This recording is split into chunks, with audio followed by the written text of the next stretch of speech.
Welcome to tonight's Winston-Salem Fairgrounds Friday Night Rivals Game of the Week, presented by West Shore Home.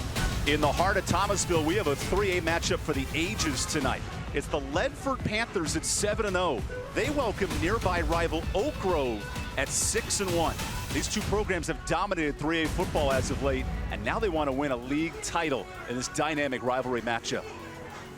We welcome you to Panthers Stadium with the former Catawba offensive lineman Mark Covert. I'm Evan Budrovich. Anytime two programs meet, they're this special. Last four meetings have come down to one score. What's the big difference tonight? Well, you got 7-0 versus 6-1 tonight, a heavyweight bout here in the middle of the state, and it's going to be all about physicality. Which team is going to assert their dominance early on?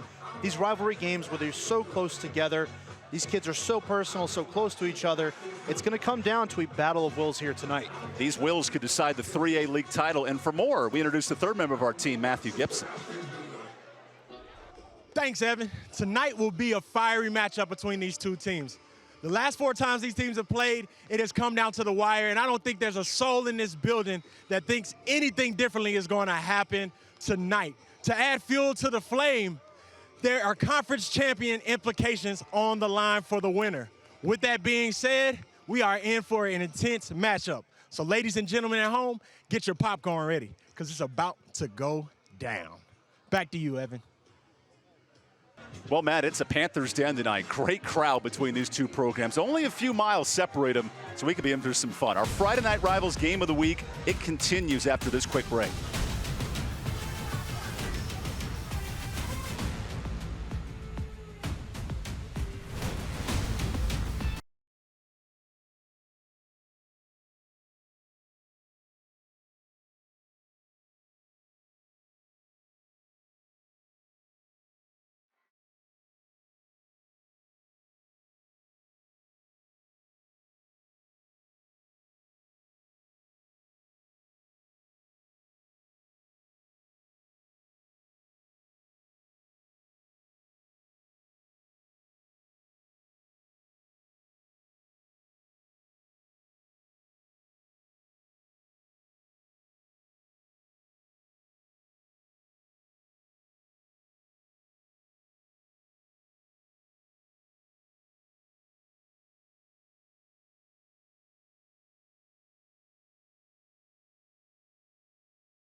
It is a beautiful night here in Thomasville. Let's take a look at tonight's Skywatch weather forecast from our chief meteorologist, Jonathan Wendt.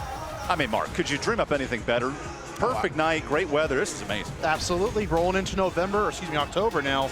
And we're getting that nice football weather rolling in, a little breeze coming in as the rivalries now start to heat up. Let's dive into our keys for this game, because it is sort of unique in this one. Ledford has to strike early, and how do they take advantage of that home field tonight? Well, you see the crowd here tonight. You can hear the crowd here tonight. They're fully on the Panthers side. They've got to strike here early on, use that home field advantage to get back against this Oak Grove crowd and team, and really play to leverage and use it to their advantage here tonight. And really for Oak Grove, creativity on offense. Carter Creech is the guy over there that really gets things going. Allow him to roam, make plays when he's able to do so, and then run the trenches as far as getting down there, winning on both sides of the ball, changing the line of scrimmage, asserting your dominance here on the road. Big news tonight for Ledford. Keep in mind, top tailback, 1,000-yard rusher. Alex Sanford is out.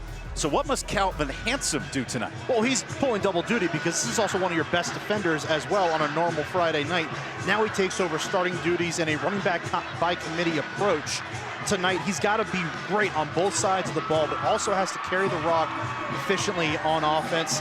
And we already touched on the player we're looking to watch for Oak Grove, and that's Connor Creech, number 1, their quarterback, big-time playmaker, a guy who we've seen mature before our very eyes the last 2 years.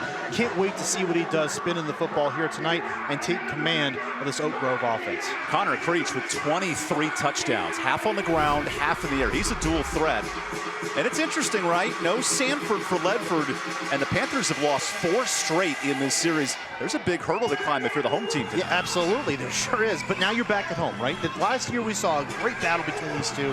Now we get the other side of it, where we're back in Ledford territory, if you will, only being those 5 miles apart. But now they got a real chance here. They're 7-0 coming in this matchup, have the edge within the conference, and this is the game. This is a conference championship type game already in the early stages of October. Let's get this party started with our Hayes Jewelers kickoff, the King of Diamonds since 1939. That kick will go into the end zone, an opening touchback on the first possession. We noted Sanford not available tonight as part of our Cook Reynolds starting lineups. Cook Reynolds running the smart way to get things done. So the pressure is on running back by committee tonight. Shea Ragland, the quarterback, who was a receiver and a defender last year. This is a different offense without Sanford, and how do these guys fill the void? Again, running back by committee tonight. Those guys have to do their best to fill the gigantic shoes that Alex Sanford has left for them to fill here tonight. Alex Sanford, 3,800 yards in his career. That's top 5 in Ledford history. There's Calvin Handsome, the starting tailback, as part of this Cook Reynolds starting attack. And Handsome gets a play-action look. Oh, an immediate hit. Good coverage by Landon Craddock, the senior in the secondary. Because now if you're Oak Grove, you know the formula. Part of their Cook Reynolds starting lineup. 2 returners on this defensive line. Deity Diablo, whose brother plays at Virginia Tech, and Ben Bulware, big-time product. This is a good defensive line. Oh, it's a great defensive line, very productive and knows how to get pressure. They're very savvy along that defensive front. Working for D coordinator Gil Maxwell. Here's the handoff. Handsome with a nice juke. Oh, look at Handsome get enough for the first down. He gains 12 on that second down carry. Just remember, the game plan's not going to change, whether it's Sanford or anyone else. Handsome and the boys are going to have to carry the load here tonight. That time, get around the edge, turn the quarters, great blocking downfield to pick up the first down of the game. That's a Crescent Ford first down. Right to the game in a new F-150 from Crescent Ford of High Point. Fun note, both Ledford and Oak Grove have family members that work for Crescent Ford, so we're glad we have this matchup tonight. Good time to bring these two together. 5 miles separate the two. Back to Handsome. That's a good-looking run off the left guard. And Handsome gets about 5 back. So clearly this offensive line is tested. On that left side, 2 captains, A.J. Sprinkle and Cole Tesh leading the way. Well, sure are, and they're going to lean on those guys here tonight. Handsome finding a nice hole, but that's because there's good push up front, gave him some room to work with, and isn't brought down until he's well past the line of scrimmage. Ledford enters this game 250 yards rushing a night. They pound the football. Only throw it for about 110. Ragland on 2nd and 6. Swings it out. This is Walker. Gets a block. Walker has the first. And Walker gets out near midfield. That's a hard run for Cameron Walker.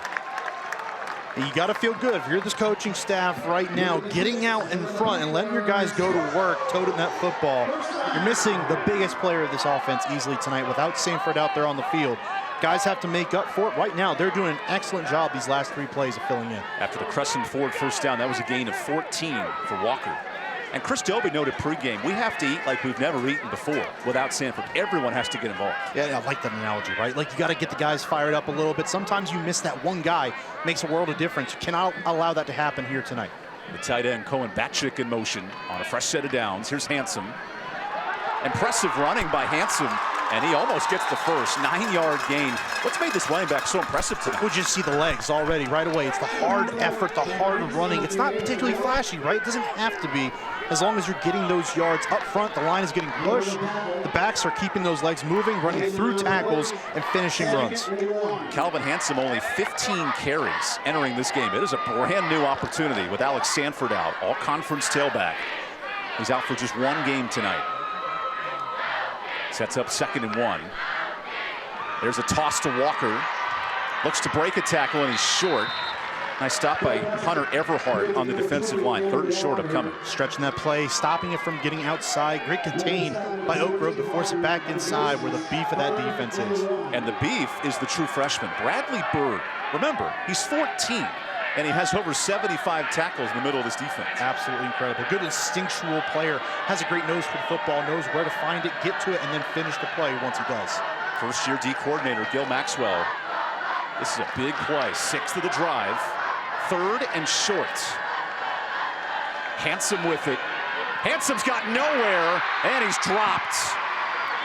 Good pressure by this secondary, and the stop there for Xavier Jones, the senior. A little bit too many times to the well, right? Getting off to the right side here. Handsome has a little bit of room initially, but nothing going there. Just crashing down on the outside. Excellent play defensively by Xavier Jones. So the offense stays out. It's 4th and 2.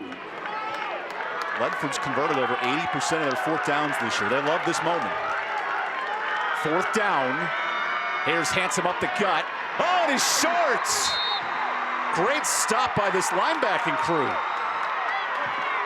Wow, we got bodies flying in everywhere. That's Jaden Bowler with the tackle.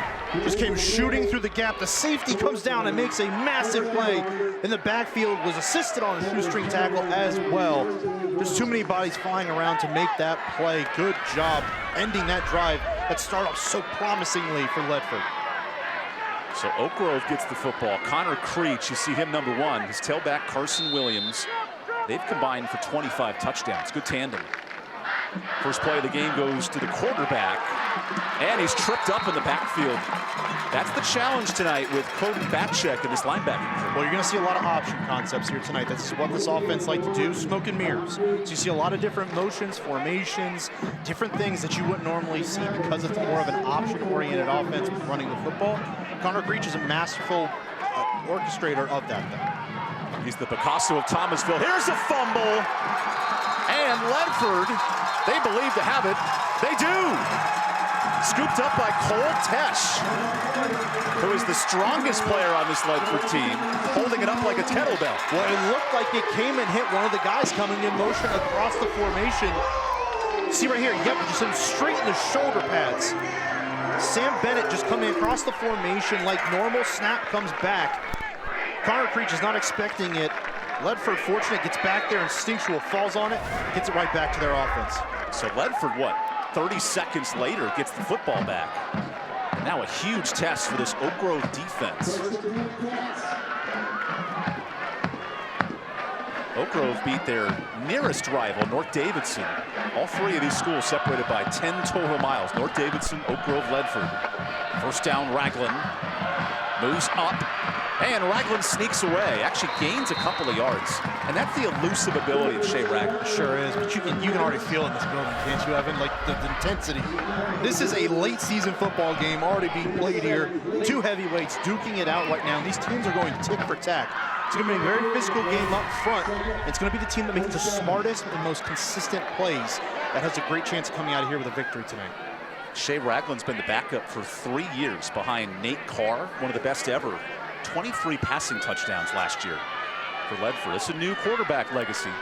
Second down, there's a pass, there's a catch, and a first down on the flat. So first catch for Kyson Phillips, and we have a whistle.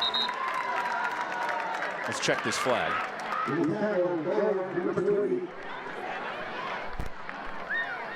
Kyson Phillips is an elite weapon for Ledford, but we have an ineligible man downfield, so that'll negate the first down. Well, those RPOs, the run-pass options, are so tricky sometimes as an offensive lineman because you can't go so far down the field if you're throwing the football. It's just a tough play in a tough situation when you're trying to fake that run and selling for a pass. Sometimes you get caught in no man's land. That's just the trick of it. You got to get that ball out of there fast. Chris Dobie said this week, we have to play downhill with our running game. And it's been run heavy on the first 2 drives. But a lot of that has been outside, and not a whole lot of it has been up the middle. Second and 12. Oh, the pressure gets there. KJ Leak credited for the sack, and that was started by good cornerback play. Yeah, it was. You saw them trying to do it again there. A quick screen pass out to the far side along that Oak Grove sideline. Leak just comes unguarded. No one's there before it's too late. Handsome gets a hand on him, but it was way too late before Leak gets back there as well as Kyle Wagner. KJ Leak, top 5 in this 3A conference in sacks. Really can pressure the quarterback. 3rd and 19. Ragland throws it short. Handsome does not get out of that tackle. And a nice stop by this Oak Grove defense. It was Lathan Pruitt, the freshman. Very conservative game plan right now from Ledford. And this is what you get early stages. You start to feel each other out a little bit. See what the game plan is for both sides. But there's not been a shot taken down the field yet by Ledford. Some of these talented wide receivers they have on the outside. Brings out the punting unit for the first time tonight. And Oak Grove's defense is held firm. 2 good drives, 2 stops. And this was an exceptional drive on their part. Start in your own territory, able to get out of it. Here's Aiden Callahan, second-year punter. Drops a dime inside the 10. Broken tackle. Here comes Jaden Bowler. And he gets out past the 20. We'll take the timeout. Back and forth early. Oak Grove, Ledford, league title on the 9 tonight. Come back for the rest of the first after this.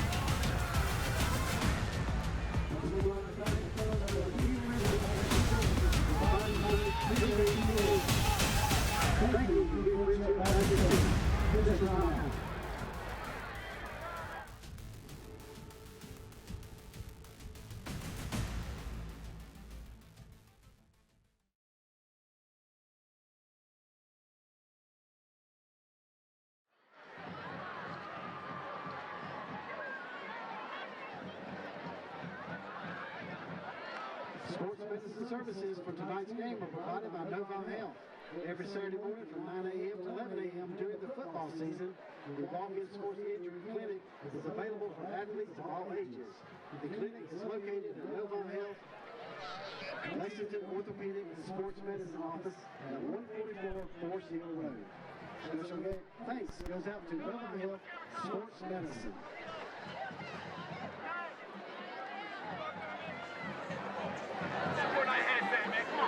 This closed captioning for tonight's game is brought to you by Caring Hands at Caring Hands Home Health. We understand that the happiness of your loved ones is important to their overall wellness. Remember, Oak Grove fumbled on the second play, only had the ball for 29 seconds tonight. And a chance here for the road squad to put a good drive together against Ledford. Defense has been stellar so far. 2 drives, 2 stops, especially in the last one. They start in their own territory and come up with a huge 3 and out. See, the offense can get back on track here after that fumble on their first drive. Connor Creech gives the dive back. Oh, nice nifty hole. And a good chunk of yardage there for Carson Williams, the junior tailback. It's running back by committee. Barnes and Williams, they work well in tandem together. Sure do, and you can sprinkle some Connor Creech in there as well. See multiple different ball carriers for the Grizzlies carry this thing tonight. But don't make no mistake, Williams is the go-to guy. 7 yards of carry coming into this game on just 100 touches. Pretty versatile back. Oak Grove scored 30 points last week in a big win. Now the quarterback tosses. Here's the flank option, Sam Bennett, and he has the crescent forward first down. This triple option, it'll ask a lot of questions of Ledford's defense. It's assignment football tonight, meaning you've got to stay with your guy. It's one guy across the board. Follow your man across the formation no matter what it is. You're not trying to play hero ball tonight, you're just trying to get there. There's the Cook Reynolds starting lineup. Aiden Hooker, 2-year starter. He's a tackling machine for Ledford. Well, sure is. Just a heat-seeking missile back there at that linebacker spot. 86 tackles so far this year, 4 sacks as well. So he knows how to get back to the quarterback as well. A lot of new faces on this Ledford defense. But Hooker returns. Here's a pass out from Creech. Nice catch from Smith. And Jake gets half that yardage back. Let's go down to Matt Gibson with more. Yeah, Evan, you talked about how they had a mistake on the first drive, but one of the bright spots for this team, Coach Creasy talked about, is their togetherness as a team this year, no division. So you can see that as clearly as they're moving this football down the field as they start this second drive for them. Creech out of the pocket. Overshoots his target. He was looking for Bennett there. And I'm not sure if Peyton Parker saw it either, so it sets up third down. Well, Parker turned around to already go ahead and block, so you'd like to think that's a pass intended for Bennett underneath. Get a blocker out in front of you, and then you can open up the field as you work down it. Yeah, obviously a little too He literally far. turned the block as the ball was coming. Yep. The assignment was there. Everything was there. Just overshot his receiver. With the sounds of Jumanji ringing tonight in Ledford, right in the heart of Thomasville. It's 3rd and 4. Creech keeps, tosses, first down and then some. Here goes Bennett. Adios, touchdown, Oak Grove.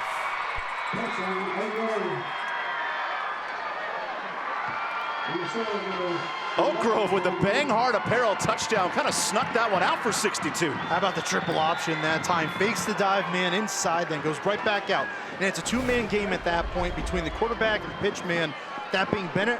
One defender comes down, Bennett is open, pitches it out there, and then it is the breakaway ability by the wide receiver to take that one the distance. He thought he stepped out for a second there. Go hard with Bang Apparel, offering athletic apparel to help him stay motivated. What a crafty play there from Oak Grove. And this extra point makes it 7-0. The road squad strikes first. Biggest play of the night. Give them 62 and then some. We got a battle in this first quarter.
Mixed reaction from the Ledford crowd. It's a whiteout tonight for the student section. They just watched Oak Grove go 5 plays, 78 yards down the field. It was just an excellent drive, not really even a drive, but a great play call on 3rd down. You expect to pick up the 3rd down there, keep the drive alive. That's what this option offense is built to do, those long, sustainable drives. But they've got explosiveness. Sam Bennett finds some space on the edge, great blocking out in front of him, breaks a couple tackles, and he broke away for the long touchdown. This is Aiden Doherty to send this ball away. And he's got a massive leg. Another kick into the end zone on the Hayes Jewelers kickoff. 2 straight drives for Ledford. Good field position, but nothing to show for it. Well, it's really been kind of split plays in half right now, and you look at the first half of that, you say, okay, they're moving the ball, they're running well, getting outside the tackle, doing what they want. And then there's the back half of that where their drive ends the first time, and then they have a 3-and-out after getting a turnover in plus territory. A little bit different. They've got to find some of that mojo from those early play calls, get back into this thing, and continue to be physical up front. I think Jared Rolfs, the OC, former head coach at Page a few years back, so he knows how to run a program. A little different challenge with no Alex Sanford. Entered this game with over 800 yards, and we're just early into the year. Totally impressive. Now the handoff on the stretch man. Oh, leveling hits. Here comes Jones flying in. Well, good morning and good night if you're Markel Marshall. Yeah, you're going to know that they're coming downhill, and that's going to be the fight right now, especially if you're trying to go outside of those tackles and run downhill. It's not going to work right now. Oak Grove is selling out to that. You've got to change it up, get something inside, get those tough yards inside before you spread it out. Xavier Jones backed up all-conference linebacker Chris Tapia last year at 100 tackles, and Jones has taken advantage of his moment. 2nd and long. Ragland escapes. Ragland throws to the sideline, 3rd and long. And that pressure is starting to play a factor now for Oak Grove. Well, and it wasn't just the pressure that time either. Honestly, great play by Ragland just to get the football out of bounds, because if he puts that in the air towards one of the receivers down there, there's great coverage on the back end by Oak Grove. The Grizzlies are smothering this offensive Ledford right now. Ragland last week, only 9 of 12. He is not a high passing volume quarterback. He likes to use play action, use his speed. A little different now when you're down 7. It's a different quarterback from Nathan Carr. That's a different play style that they've had to adapt to this year after the last few years with Carr at the helm. 3rd and 11. Ragland, QB design. Takes his shot the other way. Here's Walker. Oh, he dropped it. Cameron Walker had a touchdown all by himself. Perfect pass. Great play call. Move the pocket outside a little bit. That time Ragland's able to set his feet, find Walker down the field, and it is a perfect pass right over the shoulder. Sometimes those are difficult. You can lose track of them because you're running and it's coming right behind you. Tough catch, but you've got to make that play if you're Walker. Mark that one down as this game goes on tonight. Missed opportunity for Ledford. And now Aiden Callahan to punt. The dangerous Jaden Bowler back to return. Bowler grabs it. Look at this swarm of Panthers. Oh, Bowler breaks free. Another loose tackle. And he's shoved down by the kicker. And a couple of flags come in late. I don't know how Bowler got through that bowling pin scenario. Holy cow. Look at the injured running back down. That's Stalen McClendon getting helped out. And Bowler just absolutely splits about 4 different Panthers, and from there it's a little bit of downfield blocking. I think there's a crackback block coming. Maybe a little bit. Watch this. You gotta think that's coming back.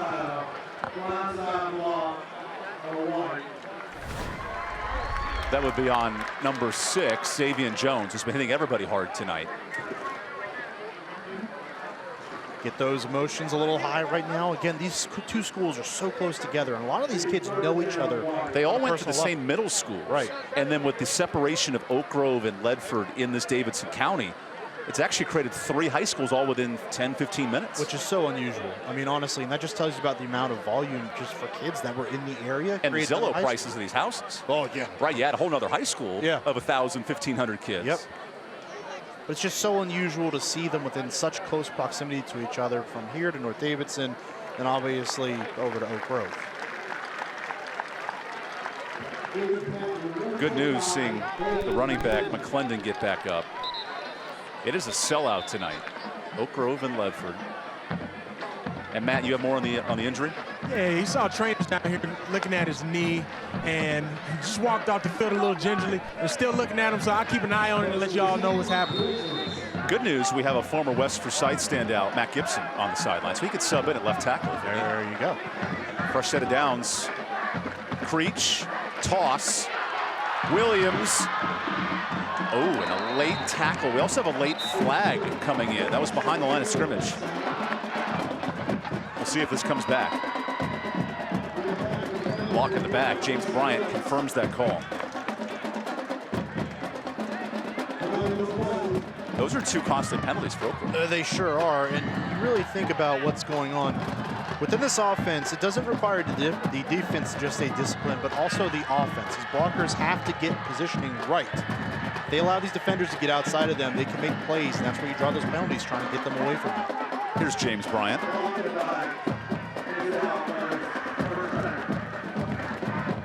We have a DJ in the house tonight. He's mic'd up. I love it. Credit to the folks at Ledford here, putting this together.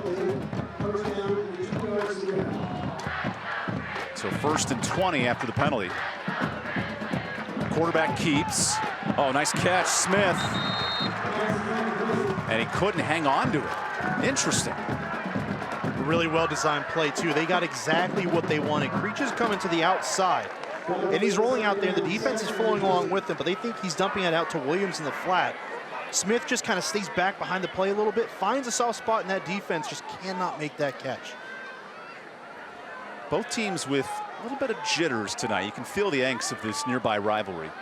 Back on the ground, Williams, he gets out of a tackle. And Williams won't stop moving those feet, man. He is a tough cookie to the 45.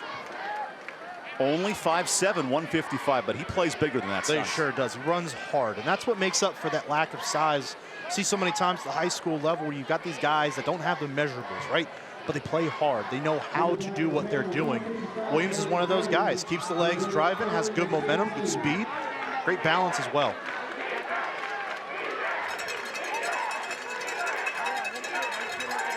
Oak Grove scored a 62-yarder on a similar spot of the field. Here's 3rd and 16. Creech all the time, and he goes way deep past Anthony Giantazio, his receiver. So the punting unit comes out. And you have to wonder if that's because there just wasn't much open down the field. That time Creech just takes that shot, so to speak, down the field, but cannot connect. And you wonder if he's just airmailing that one on purpose. Get out of there safely. Don't back this drive up anymore. Playing field position right now against a Ledford offense that has not been able to get much going. So here's Aiden Doherty, who plays soccer twice a week during the fall and also kicks the football. He's an incredible athlete. Coach Rob Creason loves his ability to manage both. Good pressure coming, and Doherty sends one away. Oh, that's loose. Walker's moving backwards, and he's wrestled inside the 15. Excellent special teams coverage. That's Jones on the stop. He has been everywhere so far tonight. Xavier Jones, a monster right now, a terror for this offense and special teams of Ledford. Xavier Jones, that's a special name to watch. Senior linebacker. He didn't start the last 2 years, but he's hitting everybody hard tonight. Sure is. He seems like one of those guys where he's getting on the field and he's making plays. 52 tackles coming into this game. And you can see he's gaining a little bit of confidence right now. He has been the aggressor out there on the field for this Grizzlies defense. Big challenge now for Patrick Midkiff's offense. He was a standout at West Forsyth as quarterback right here in the county. It's all up to Shea Ragland tonight. No Alex Sanford, the 1,000-yard rusher, out for this game. First down. His backup Handsome gets the rock, and a nice block. Handsome gets about 8 on first down. And if Batchick and crew can set lanes, this is a good running back. Well, that's the key, is setting those lanes, finding them against this very aggressive Oak Grove defense. That time you have 2 linemen pulling around. Just a nice lane opened up by sealing those defenders inside and allowing this running game to find some room with Hanson. Calvin Handsome is considered the most improved player on the team in Chris Dobie's eyes, and he's been coaching here at Ledford for 23 years. Final minute of the first quarter. Handsome is rocked by Jones. Knock, knock, who's there? It's a hit in the face from Jones. My God, he's everywhere right now. And it's not just him making plays, but the way that he's making them, flying downhill, beating blocks. That time, Cole Tish, who's coming around as that guard pulling to the outside, cannot get there in time. Handsome gets out in front, and Jones is there to meet him. This could be the final play of the first quarter. Ledford needs this. 3rd and short. Handsome got it. And tripped up by Bradley Bird after the gain of 5. And he's a little slow to get up. Uh-oh, Ledford can't afford this after the Crescent Ford first down. Crescent Ford a high point. So the 2nd string running back is out, Calvin Hanson, which means the true freshman Markel Marshall will play his first varsity game tonight. He already has 1 touch, but that's been it. He met Jones on that touch as well. We head to the second quarter. 2 nearby rivals duking it out. Oak Grove, Ledford. The difference, a 62-yard touchdown from Sam Bennett. We'll come back for the second quarter when we return to Ledford.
Also, tonight's game is being broadcast by RealTriadSports.com. Go check it. Closed captioning for tonight's game is brought to you by Caring Hands. At Caring Hands Home Health, we do our best to make your loved ones feel like they're being taken care of by our family.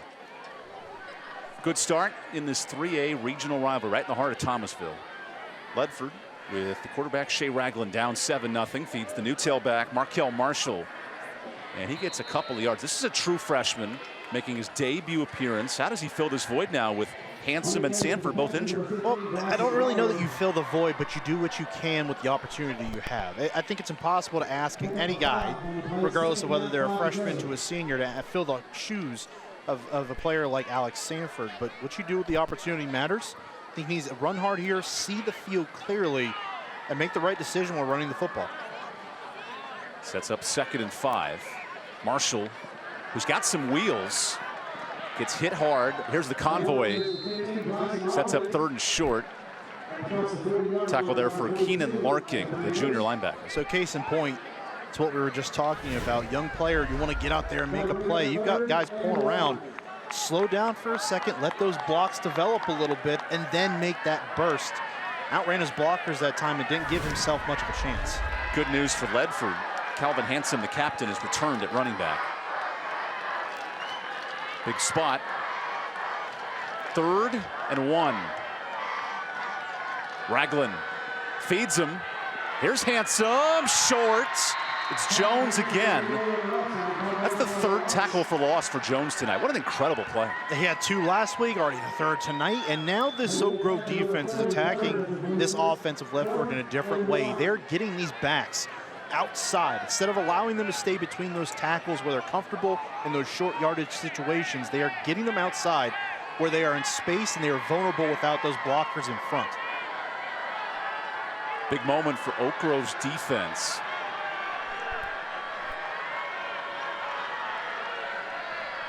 They have been attacking all night. Look for more pressure to come the way of the offensive line again. Here's 4th and short. Handsome has it. Not by much, but enough to move it. Gain of 3 on 4th down, setting up a Crescent Ford for a little tractor first down. It's a feel-good 4th down conversion right there if you're Ledford. Just get that yard. Get past it. Doesn't matter how far past it you get. Just get enough.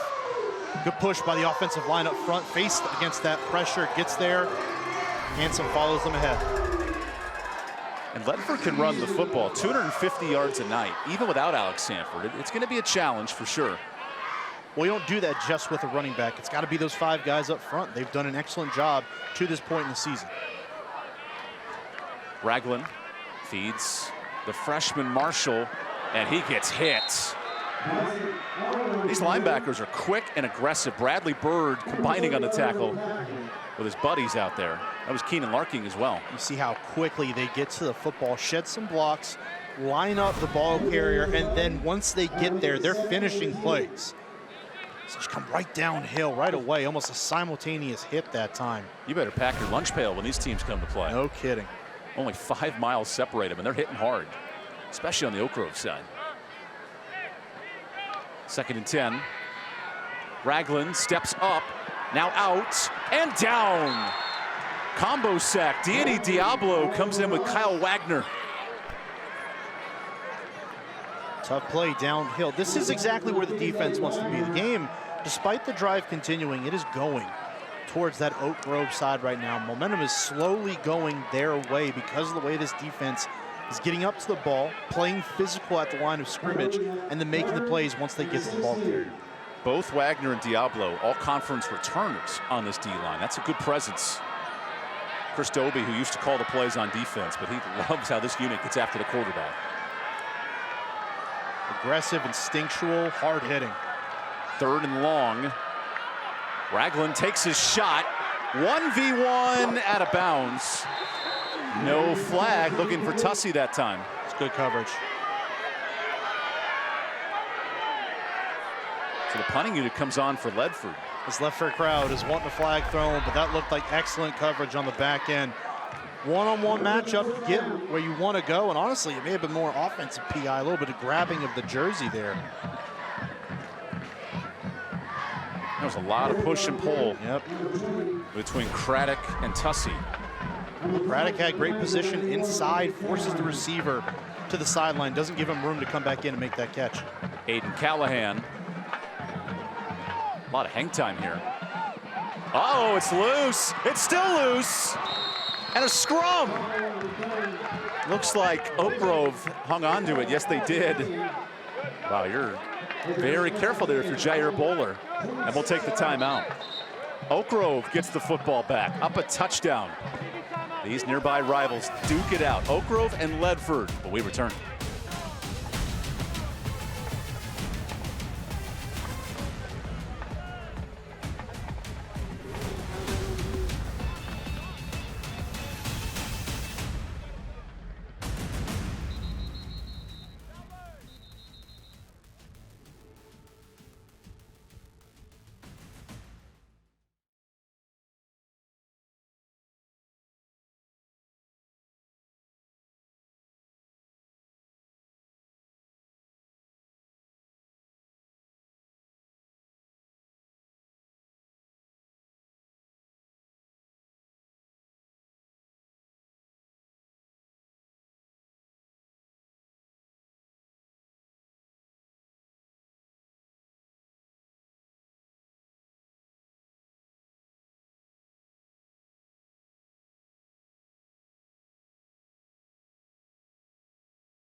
Here's Oak Grove head coach Rob Creason, first year as the head man. Former head coach Mark Holcomb is now at Bishop McGuinness, 8-year defensive coordinator. And Rob said, I am really enjoying this process of becoming a head coach.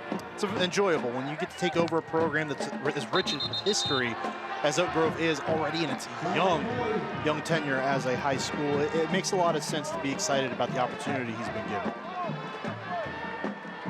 These two programs, Oak Grove and Ledford, have been neck and neck for the league title the last 3 years. They've changed it back and forth. There's the savvy veteran.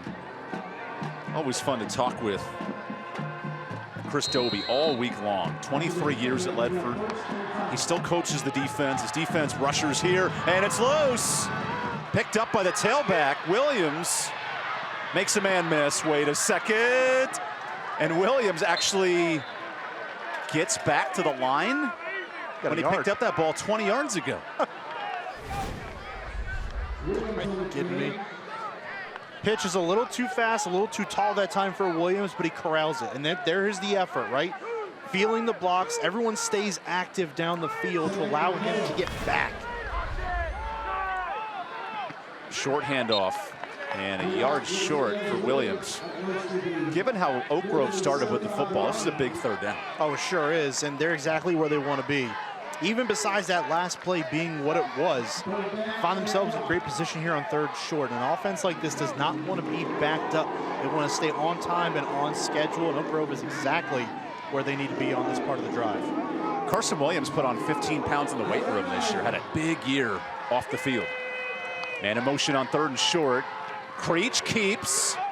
Creech bangs into bodies and goes forward for the first down. It's like Cam Newton lower on the shoulder for the Carolina Panthers. Fun to watch Creech run the football. And not nearly the same size at that. Great balance by Connor Creech. He looked like he was going to get tripped up in the backfield. That time it was Aiden Hooker shooting through and almost had a shot at Creech. Can't get him down, follows his blockers, and finishes the run. You got to love that from your quarterback. That's a Riddle tractor first down. Connor Creech, he can carry the rock too. Almost 100 yards a game on the ground. Just a passer. He's a dual threat.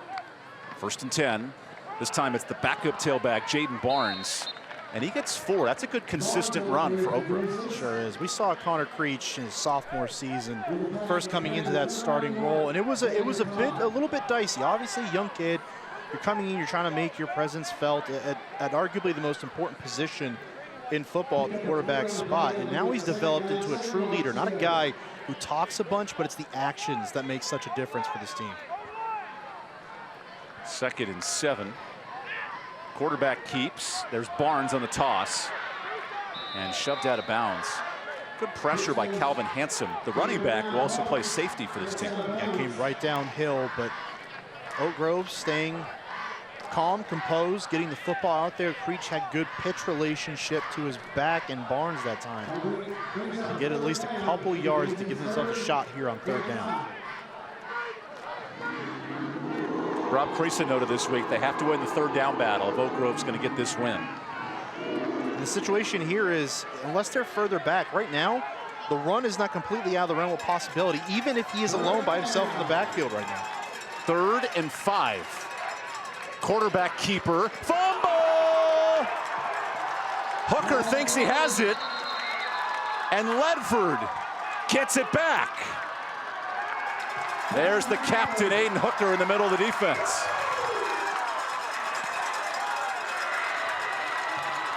It almost looked like Davion Green, big 51 up there at the front of that defensive line, may have just gotten a hand on that football. He sure did. Aiden Hooker, being aware of where he was on the field, sees the ball popped out, dives on it. Right there, Green pops the football, it just grabs it and turns back. Remember, Aiden Hooker did not play in this game last year. He was injured, leading tackler the last 2 years for Ledford. Boy, we heard how big of an impact he had on that team last year going into that game, and we were upset we didn't get a chance to see him. Now we do. And we're figuring out now just what we missed last fall. Aiden Hooker and Derek Dandy of West Forsyth, maybe the 2 best linebackers in this region.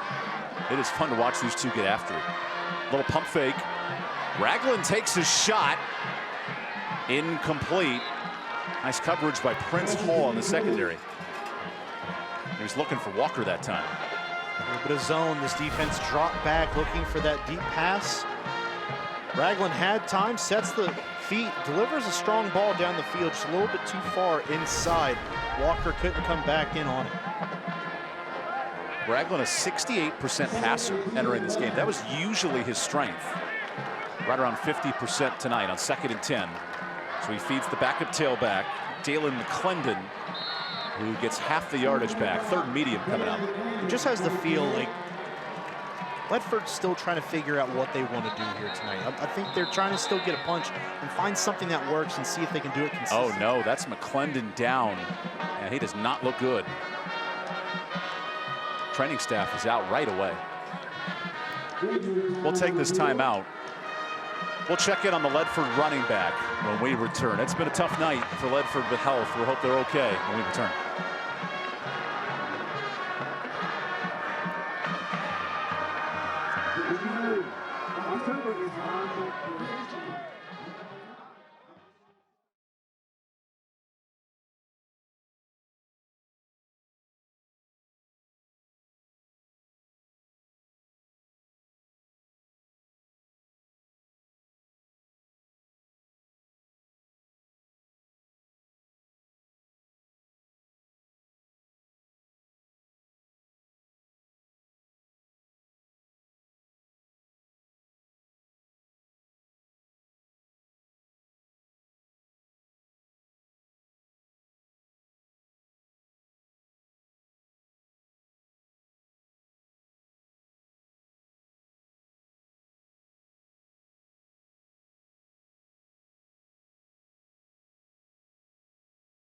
Football teams, please report to the truck.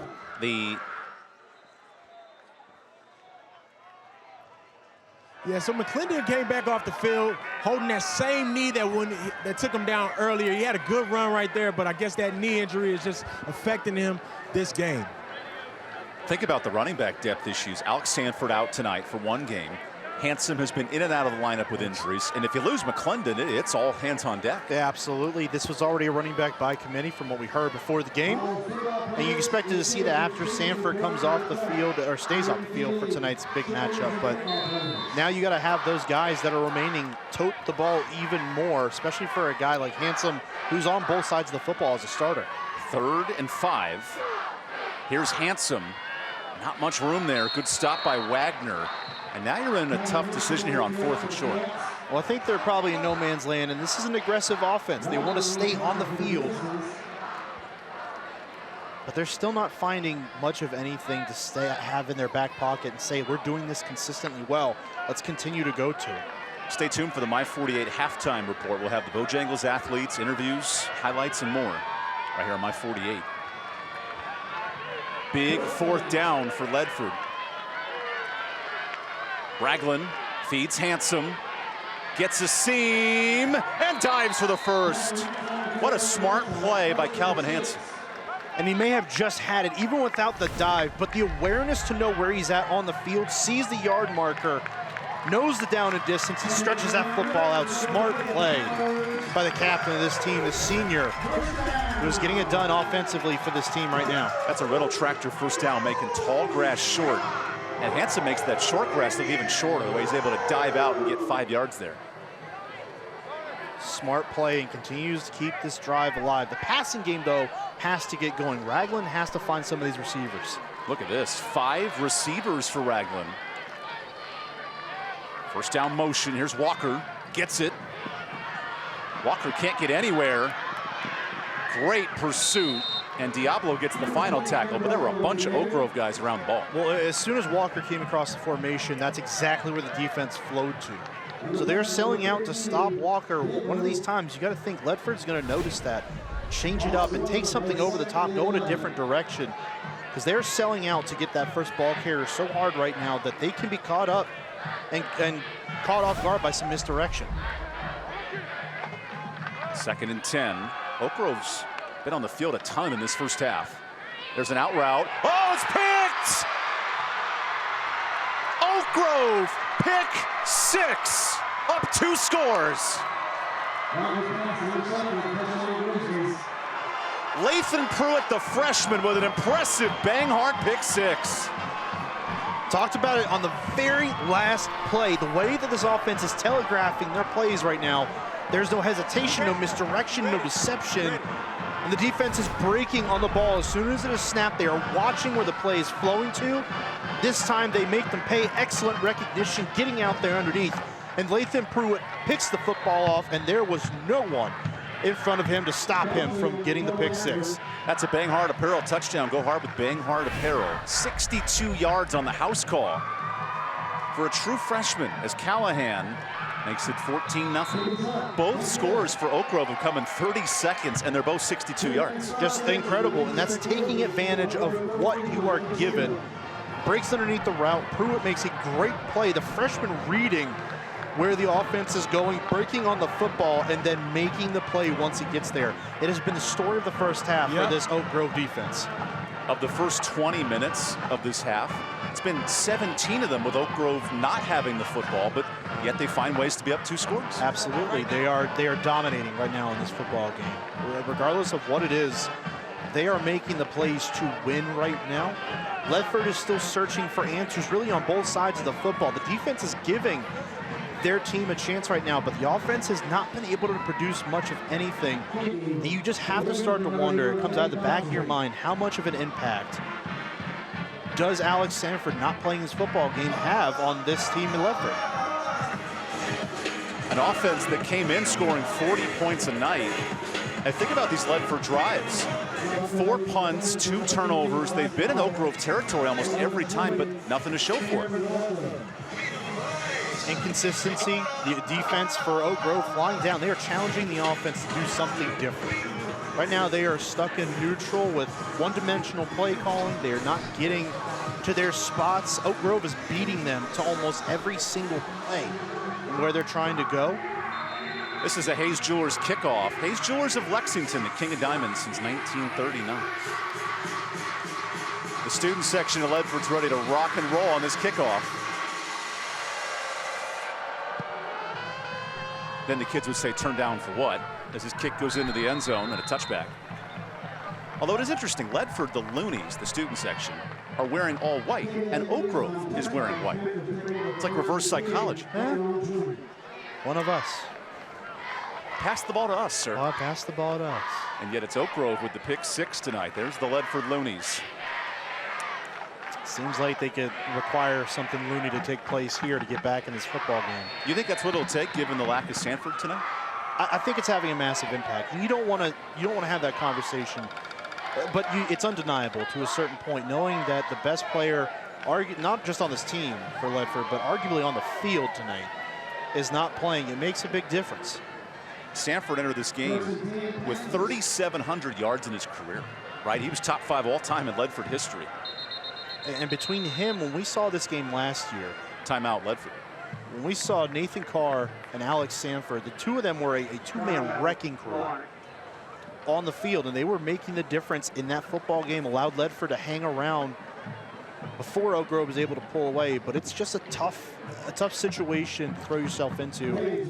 Nathan Carr had 350 yards last year when these teams met, and Ledford found a way to lose that game. They were up a score at halftime, they had possession, but then it was Oak Grove with Isaiah McGuffin, 4 big rushing touchdowns, and that's why Oak Grove has won 4 straight in this series. Just making the plays to win. And that's where the difference has been throughout the last 4 games. That's where the difference has been tonight. It's not like Oak Grove has made just dominating plays left and right. The defense has been fantastic so far, don't get me wrong, but they've made the plays they needed to when they needed to, and they've taken full advantage when they've had an opportunity. And that's been the difference in the 2 scoring plays in the first half so far. Stay tuned for the My 48 halftime report. We'll have Bojangles Scholar athletes, interviews with the principals, highlights, and more. Calvin Handsome gets the rock. A couple of nice blocks here. Handsome able to gain 3. Chucked down by Bradley Bird, the freshman linebacker. You see how long it's taking some of these runs to develop as well. It's allowing the defense time to react, diagnose what's going on, and then they're rushing downhill right away. These have to be quick-hitting runs so the defense can't gather what's going on, analyze it, and then react. The loss of Alex Sanford could prove costly for Ledford in this first half. Ragland hangs on to it, feeds Handsome, and he's tripped up. Bradley Bird is a true freshman, folks. He's 14 making these stops. This game's shooting through there, beat 1 blocker. And you got to wonder, the timing, the snap went out to the far right side. So that throws Ragland off of his spot, handing it off to Handsome. Maybe that disrupts the timing of the play. Allows Bird to get back there, shoot in the gap, and then make the stop. And Ledford enters this game undefeated, 7-0. This is a rare halftime deficit. 3rd and 8. Ragland hit hard, heaves it deep, and overshoots. Marquez Harden in double coverage there on the stop. Every single time that a deep shot has been taken by Ledford tonight, the coverage on the back end by Oak Grove has been airtight. Step for step with these receivers. Walker's been targeted at least 2 times on those deep routes over the middle. Missed on a catch that would have had an opportunity to continue their 3rd drive of the game. Can't come down with this one, overthrown because the coverage was so great on the back end by Oak Grove.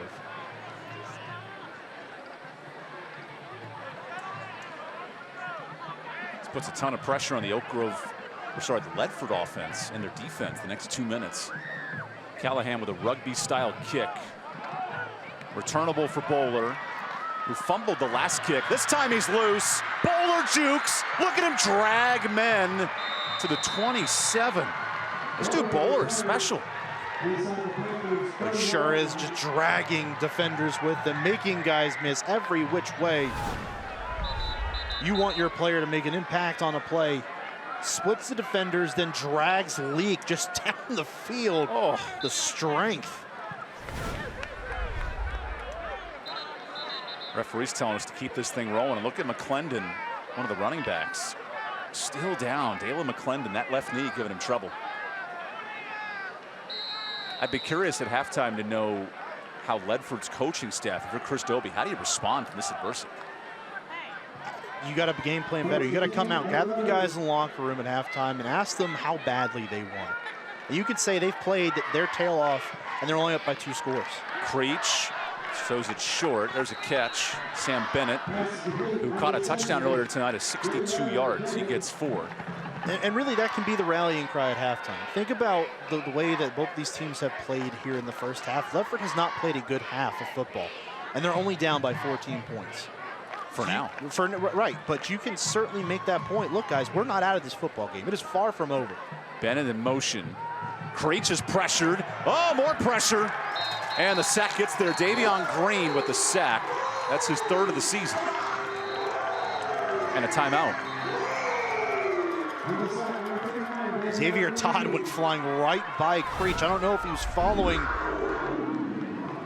No, just kind of missed. Creech made a miss, just stepped up, but right into the hands of Green.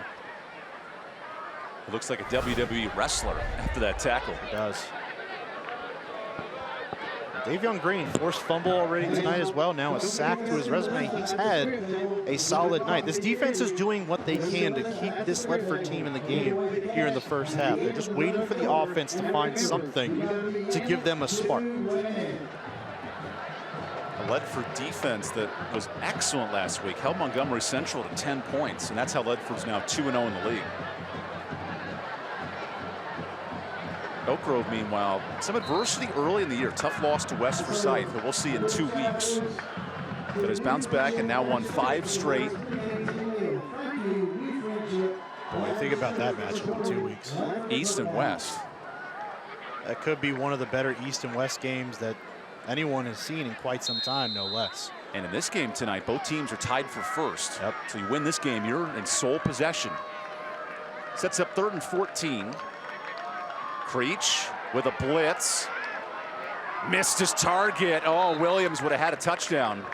Instead, it's 4th down. Well, he certainly would have had a shot. He was running wide open. That defense dropped into a zone, and there was no one. Well, they missed the middle of the zone. Exactly.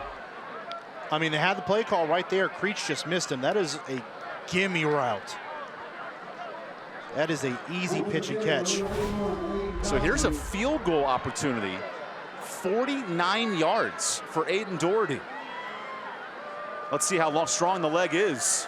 From 49. Way left. But the distance was had the leg, didn't it? So now if you're Ledford, great field position with 1:20 to go. Well, you got to start taking some shots here. You can't expect to run the football if you're trying to get points on the board here. What's the game plan? How do you move the ball down the field if you're Ledford? Well, there's different passing concepts. Now all we've seen were the short routes to begin the game. And since then, it's been nothing but deep shots out of the passing game with Ragland back there throwing it. You got to find some way to mix that up, give different looks to this defense. Not a lot of intermediate passing has been done. Maybe try to find something over the middle. You still have those 2 timeouts to work with. Ragland has 4 completions tonight. It's been a slow start.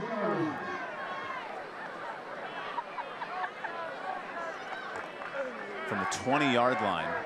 In high school football, you miss field goals. They move back to the 20. Ragland pump fake 8 times, found Walker. Oh, here's an explosive play.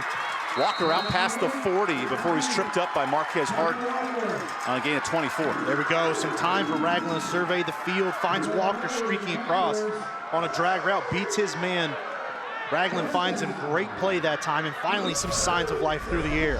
After this Riddle tractor first down. How about the approach? Good vision. Oh, a whistle. That might push him back 5 yards.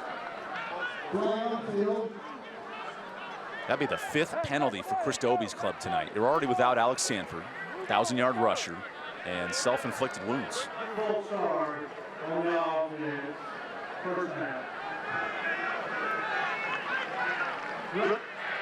Thank you, James.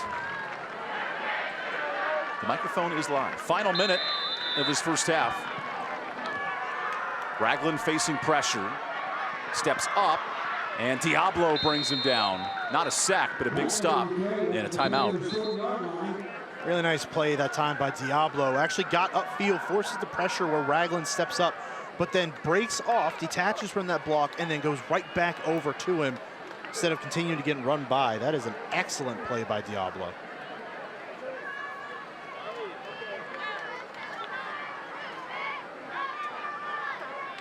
And with a late holding that came in at the end of the play.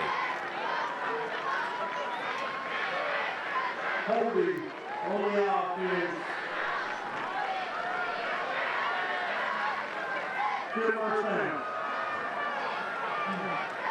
Well, they're just piling up. Now you're facing 1st and 25. Ragland with the clock moving. Has to escape. And just no chance there. Lobs it out of bounds. Good pressure by Diablo.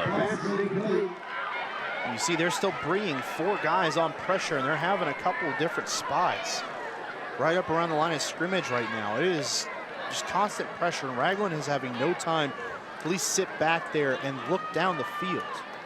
Because beyond your 4 down linemen that are getting that pressure between Diablo, Boulware, Wagner, and Leak, Pruitt, who has a pick 6 in this game, and Jones, who we've called several times for his big hits tonight, were also lurking around the line of scrimmage. They are not afraid to have some guys up there force this pressure against a passing attack that's lacking. 2nd and 25. It's a handoff to Handsome. Oh, and Jones pops another. He's cooking them out like a popcorn machine here in Ledford. Good stop. He is just flying downhill right now, and there's nothing stopping him. He's coming downhill, finding the ball carrier, and then making the stop with emphatic form. Essentially, Ledford saying we're going to be down 14-0 at halftime. The way that this drive unfolded, you have that great first play, you get down the field, finally find Walker. Seems like it's getting there, and then a couple penalties back to back. It's not the way you want to end a very unproductive first half offensively for Ledford. 3rd and 25. And Handsome will not get the first down, and he gets out of bounds, which is very odd there. So Ledford's now 1 for 9 on 3rd down tonight. And they're going to be forced to punt this football away, no less.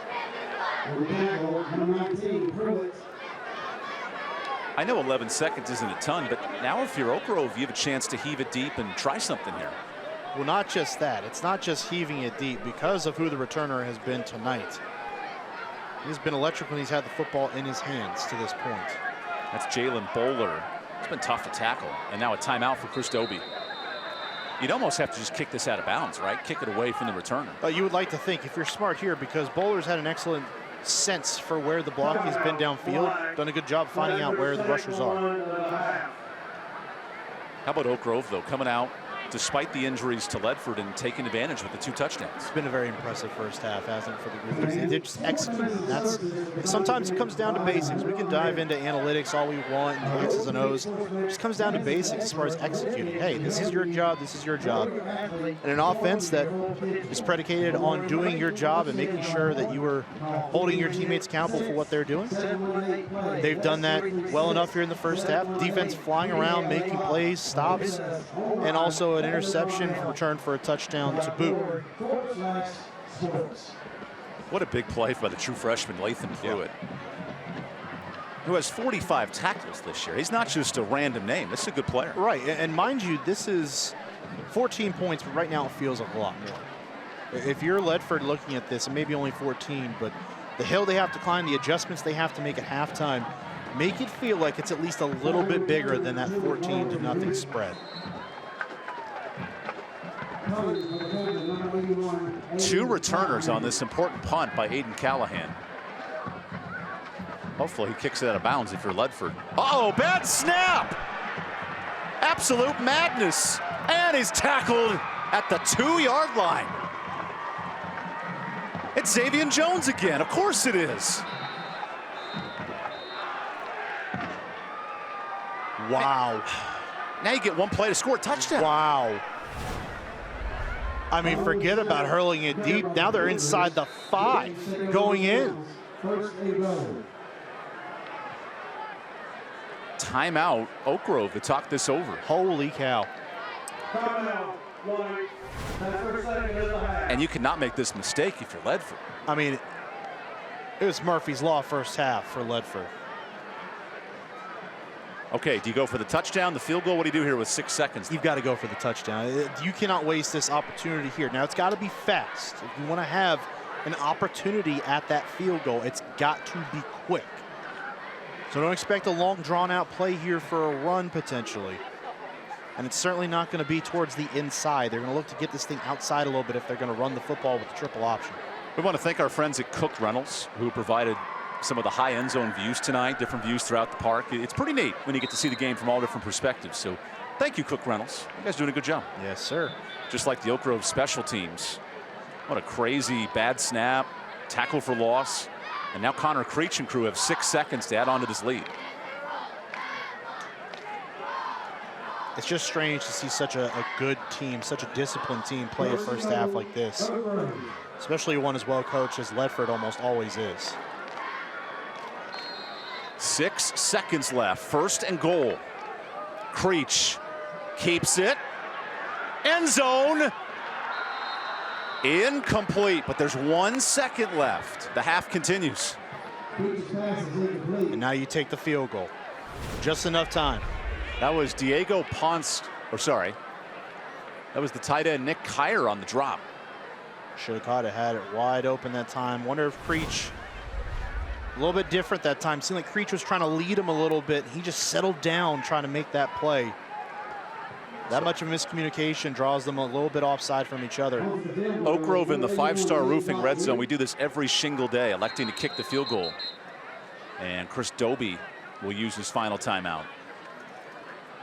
We saw a miss from 49 yards from the kicker Doherty tonight,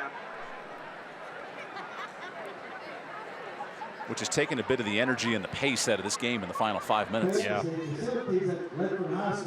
Man, oh man. You can tell the emotional weight that's being carried by Ledford tonight without their star tailback. That's got to be a hard thing to shake off. Well, it sure is. You talk about such a special player in Alex Sanford, who is one of those guys when we saw him last year come in knowing he's got good numbers, and you're watching him play, you're like, man, this kid's pretty good.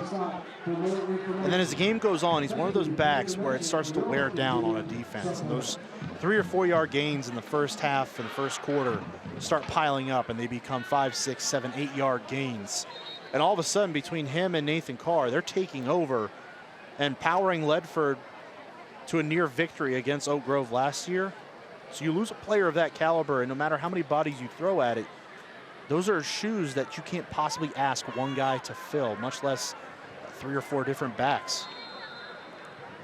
So Aiden Doherty comes on for the field goal. 21-yard attempt to end the half, and it's a fake. Toss to the kicker. Doherty is short. Was that designed or just a miss? Whoa, what is going on here to end the first half? I don't think that was that was designed. That was designed 100%. There is no way that's a botched snap hold. Well, we got to ask Coach about that going into halftime, because you had 3 free points. Wow. Playing with house money, I guess, feels confident the way his team played the first half, and why wouldn't you? But man, what a gamble by this Oak Grove team to end half number 1. This game has had everything. Defensive touchdowns, fumbles, crazy plays. Kind of hard to script it. Oak Grove, though, with the 14-0 lead, could have had more at halftime. And we go down to Matthew Gibson with the Oak Grove staff. Coach, I'm here. It was a wild end to the first half. Was that scripted? Was that? Yeah, that's me being a little greedy right there, trying to get some points before half. Yeah, we practiced that, so we tried to take advantage of a little rush off the edge there. But they made a great play, and we'll just, I'll live with that one. I get it. I understand. So, Coach, defensively, your team played lights out in the first half. Offensively, they kind of struggled to put some complete drives. What are you telling your offense going into the second half? Just be you, man. I mean, we've missed so many plays, and we're just not executing. And we just got to be us. We got to be us. We got to take advantage of what they're doing, and have a little confidence in what we're doing. Yes, sir. Good luck in the second half, Coach. Appreciate you guys. All right, stay tuned for more of your My 48 halftime show coming up next.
Throughout the 2023 Winston-Salem Fairgrounds Friday Night Rivals season, Bojangles will recognize an exceptional senior student-athlete from each participating school with a plaque presentation prior to each game. This week's Bojangles Scholar athletes are from Ledford High School, Sophie Wheat. Ledford's Sophie Wheat is a three-sport athlete playing tennis, basketball, and softball, where she was all-district team and all-conference. She is in the Beta Club, the National English Honor Society, an AP scholar, and was a junior marshal. Sophie volunteers at local blood drives through the Red Cross and hopes to attend the University of North Carolina at Chapel Hill to study nursing. And from Oak Grove High School, Dalton Mendenhall. Oak Grove's Dalton Mendenhall plays varsity football and baseball, where he helped lead his team to a Mid-Piedmont Conference championship in football and a Mid-Piedmont Conference tournament championship in baseball. He is a member of the National Society of High School Scholars and a member of FCA. Dalton gives back to his community by volunteering at his church and participating in their group. Ava, Dalton, and other nominated students are also eligible to win a $5,000 scholarship to be presented at the end of the season, courtesy of Bojangles. Bojangles proudly gives back to our community and is honored to be the sponsor of the Friday Night Rivals Scholar Athlete Award. All right, welcome back to the My 48 halftime show. I'm here with Principal Colleton of Ledford High School. How are you doing today? Doing great. How are you doing? Doing amazing. Thank you for being here with us. So you're an educator. You've been in education for how long, and how long have you been at Ledford High School? Yeah, so I've been in education. This is my 20th year, and this is my first full year here at Ledford High School. Wow. All right, so you've seen a lot in the education landscape and all those things. With this being your first full year here at Ledford High School, what would you say are some of the strengths of the school? Yeah, I think we've got a lot of strengths. As you can see behind me, we've got a great student body. The staff has been here for a lot of years. They're a pretty well-established staff, so they, really connect well with the kids. The band program is real strong, has always been real strong. Sports have always done really well. We've had a good fall season, we have a lot of clubs too, so a lot of kids have the opportunity to get involved with a lot of things, whatever suits them. That's great. So speaking of sports and fall sports, how have fall sports been this season at Ledford? Well, the football team has done well, as have Oak Grove, of course, so that's why this is a big game. Soccer has done well. They're about 500, and the girls volleyball team is above 500. They play in their playoffs next week. We host a game, so we're in the upper half there.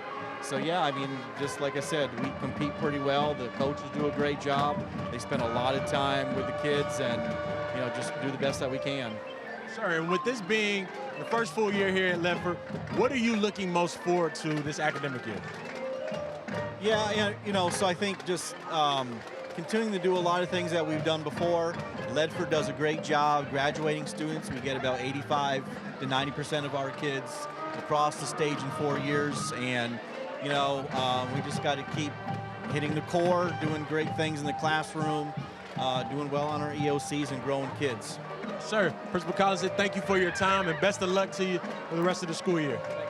Thank you. Stay tuned for more My 48 halftime show coming up next.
Welcome back to the My 48 halftime show.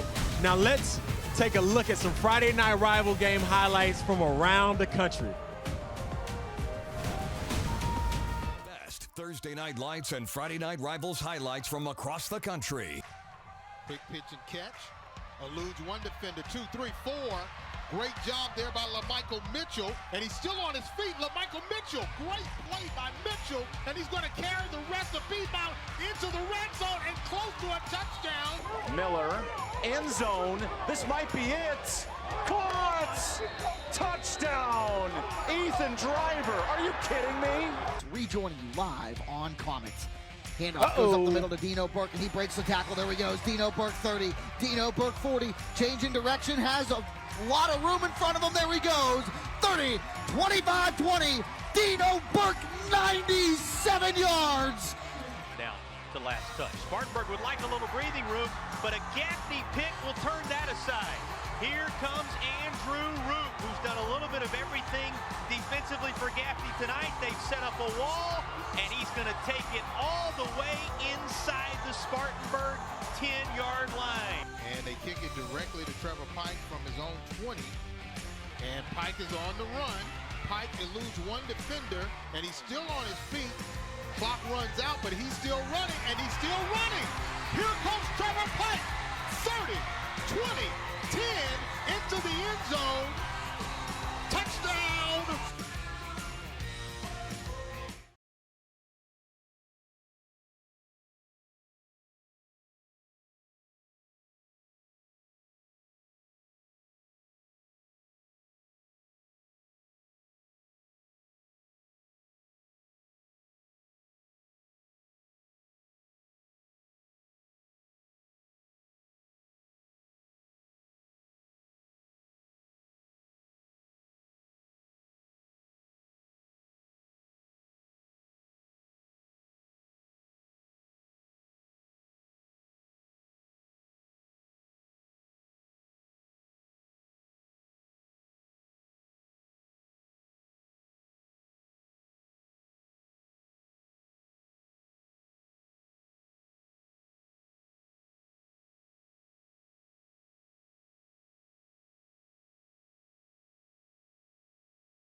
I was at football.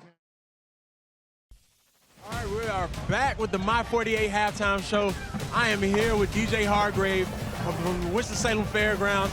First, before I say anything, I need to tell you thank you for the last 2 weeks providing food for us during the halftime. I've been looking forward to it. The food has been great, so big shout out to you. Thank you so much for that. Of course, it's my pleasure. Yes, sir, yes, sir. So, question, how did the fair go for you this year? Oh, the fair was amazing.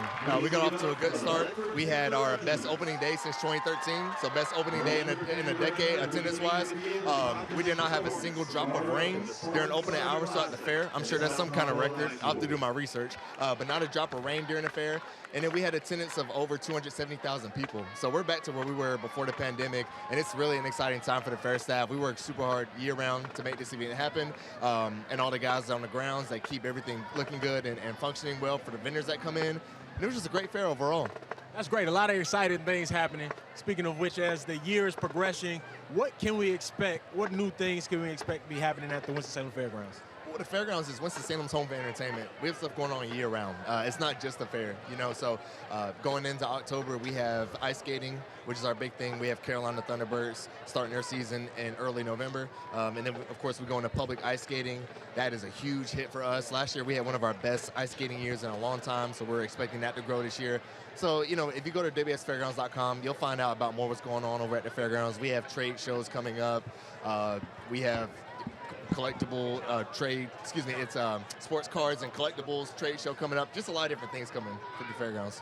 That's great. So tell me this, what do you enjoy most about what you do at the fair? Honestly, it's just creating an environment where people can have fun. It's fun for your job to create an environment where people can have fun. So even though it does get stressful at times, it is a lot to put on these events, especially with the fair, welcoming hundreds of thousands of people into your second home, you could say. But I mean, it's worth it, and it's a lot of work. But ultimately, as long as people have a good time at the fairgrounds, and I'm happy at the end of the day. Hey, we love it. Once again, thank you for the food, and thank you for being here today with us. Appreciate you. Back to you in the booth, Evan. Man, fun seeing the little kids out here in Thomasville. We told you these schools are about 5 miles apart. And it is always neat anytime you can bring out the youngins. Welcome back, everybody, to Panther Stadium with Mark Covert. I'm Evan Budrovich. Certainly for Ledford, the lack of Alex Sanford has played a factor. What has Oak Grove done to make life tough for Ledford? Well, they've attacked the line of scrimmage. They recognize the absence of Alex Sanford, the star running back for the Ledford Panthers, and have attacked downhill and challenged this offensive line and these running backs to make plays in his stead.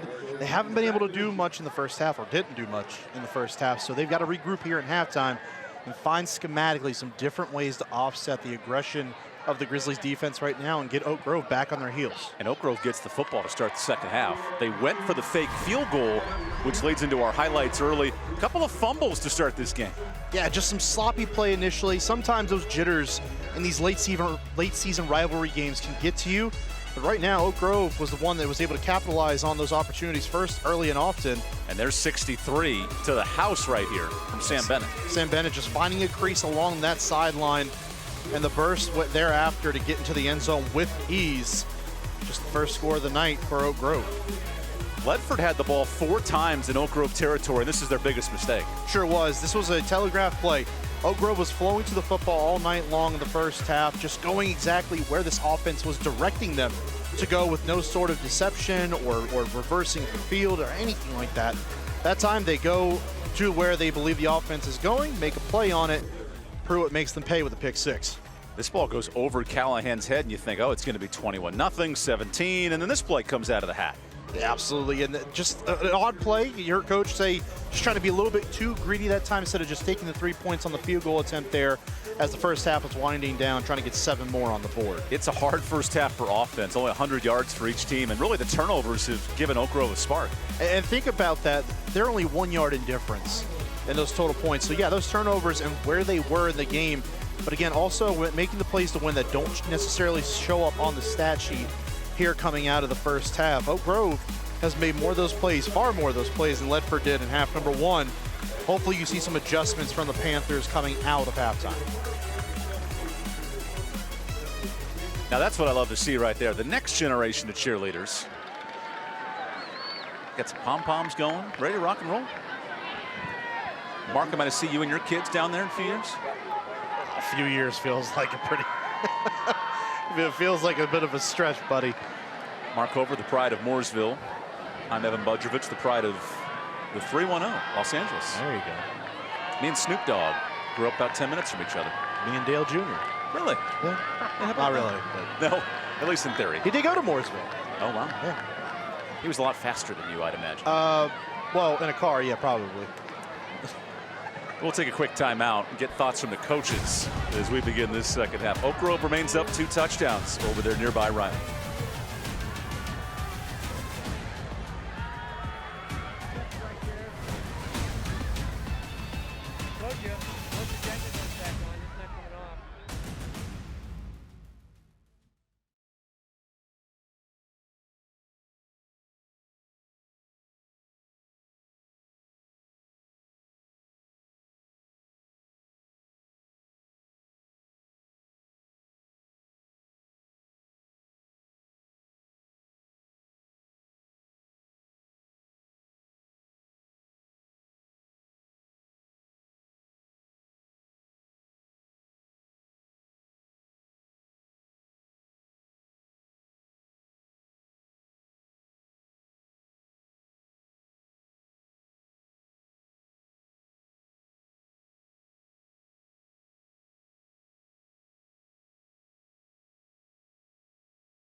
It's a battle for League A supremacy here in 3A football, right in the heart of Thomasville, North Carolina. Oak Grove and Ledford, which I always find fascinating. Oak Grove was a high school founded because of the large population growing in the North Davidson and Ledford area. They built a third high school, and these kids grew up in middle school together, elementary school. Just in the last 5 years, they've built Oak Grove High School, and right now it's the new kids on the block, up 2 touchdowns at halftime. It's got to feel pretty good, right? You grow up together, you know each other. And so often, again, you hear all about these rivalry games, and it's all about the close proximity, and everybody knows each other. But this really does take it to a new level. You don't have 3 high schools, 2 of them here tonight, that are in such close proximity to each other very often. So they really do all know each other. They still keep in touch with each other. It's not like they go to different high schools and they divert, so it does add a much more personal touch on this rivalry than most games do. Looks like Oak Grove's ready to go. This is a program that won the league last year by beating Ledford at home, 28-20.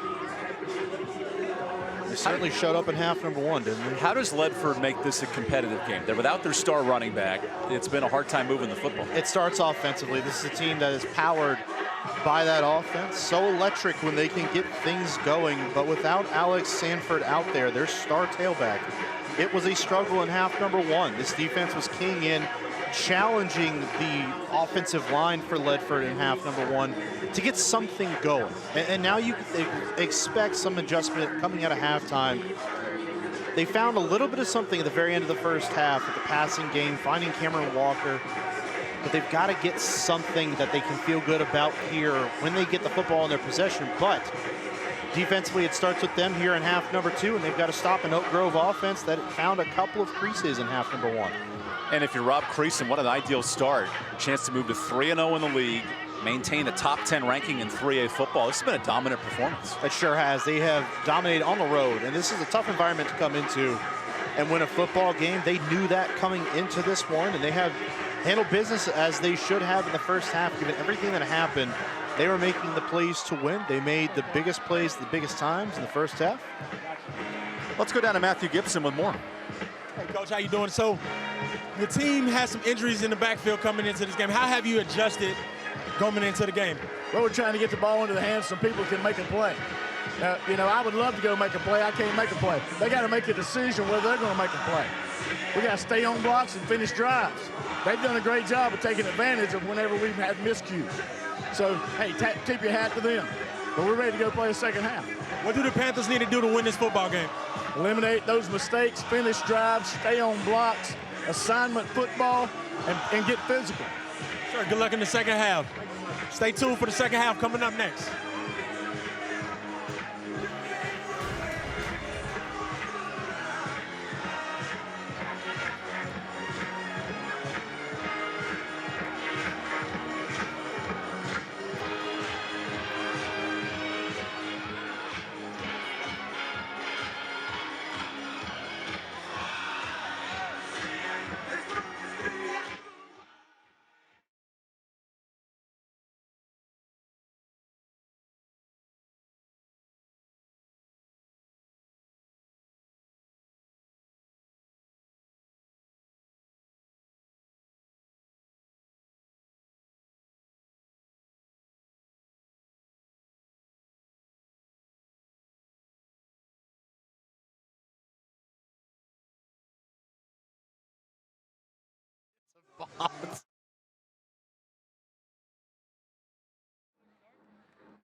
You heard it from Chris Dobie a moment ago. His team needs to step up in this second half.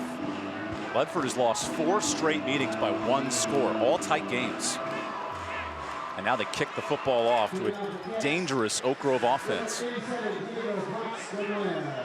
Not necessarily just a dangerous offense, but a dangerous return game. Saw several plays made on special teams returning the football in half number 1 by J.D. Boyler. Time for the Hayes Jewelers kickoff. Hayes Jewelers of Lexington, the King of Diamonds since 1939. Let's get this second half underway. This is returnable for the first time tonight. Sam Bennett breaks one. Oh, Bennett's got a couple of loose. Good luck tackling this guy, and a face mask comes in later.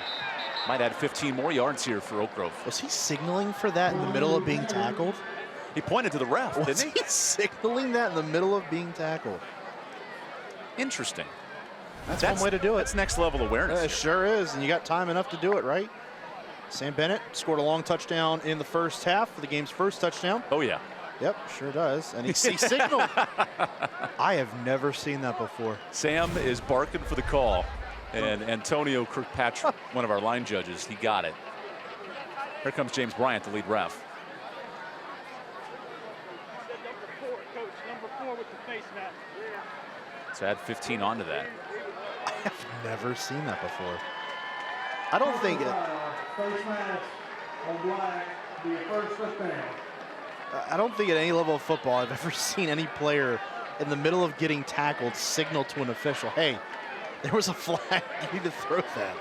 And be right, too. Right, exactly. Connor Creech looking to draw movement. Creech in the first half, only 2 of 7 for 9 yards. It was on the ground for Oak Grove. Bennett in motion. Williams hit hard by Hooker, who has that neck brace like he's a stud linebacker from the 1970s. Good stop there by Hooker. All the great inside linebackers wear those neck braces, a sign of intimidation. Also safety equipment, of course, too. I think it's all intimidation. But man, Connor Creech, such a dynamic playmaker for this Grizzlies offense. Expect to see a little bit more out of him in half number 2. Creech the toss. Oh, broken tackle Williams. And he is 3 yards short of the sticks. Stopped there by Austin McGinnis, the backup linebacker. The missed opportunity by Ledford. They had him dead right in the backfield, but Williams squeezes free. Gets some yards, give up a 3rd and manageable. Oak Grove in the first half, 2 of 4 on 3rd down. Pretty efficient.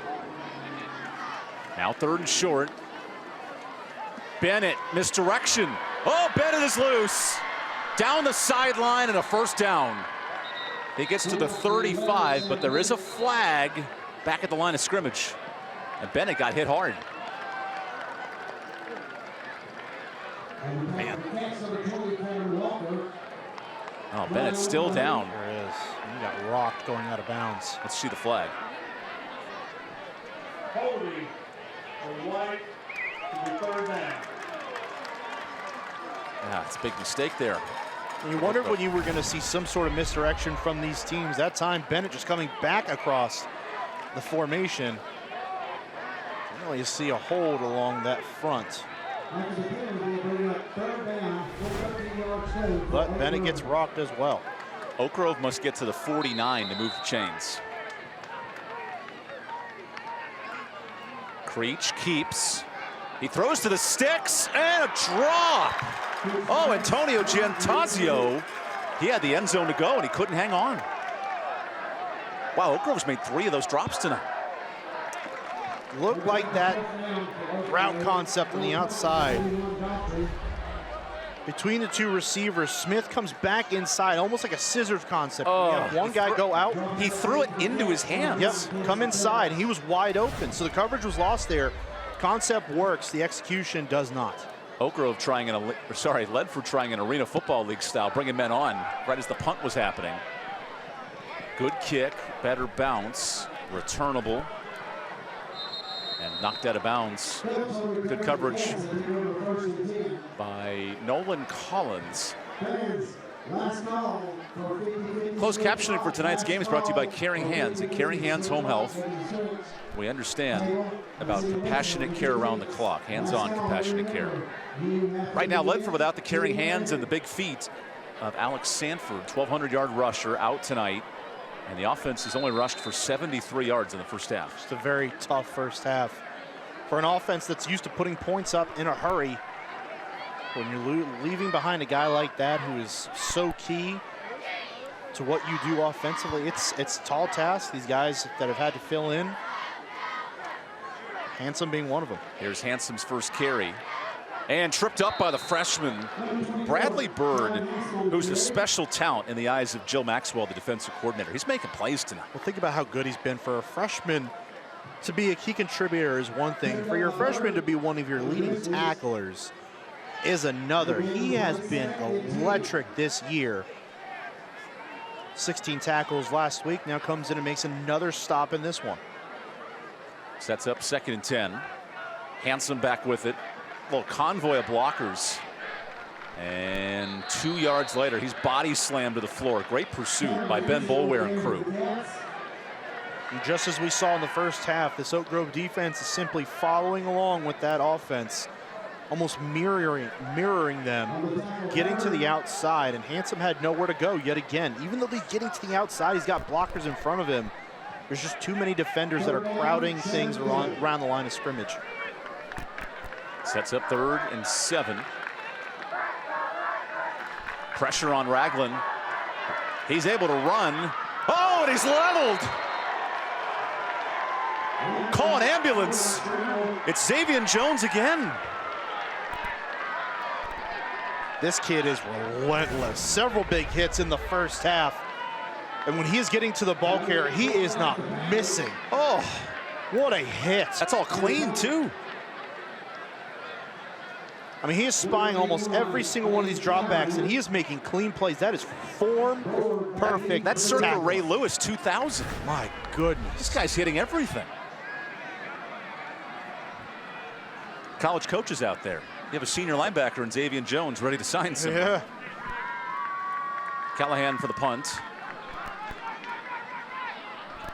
Bowler gets out of 1, and he goes down. We'll take the timeout.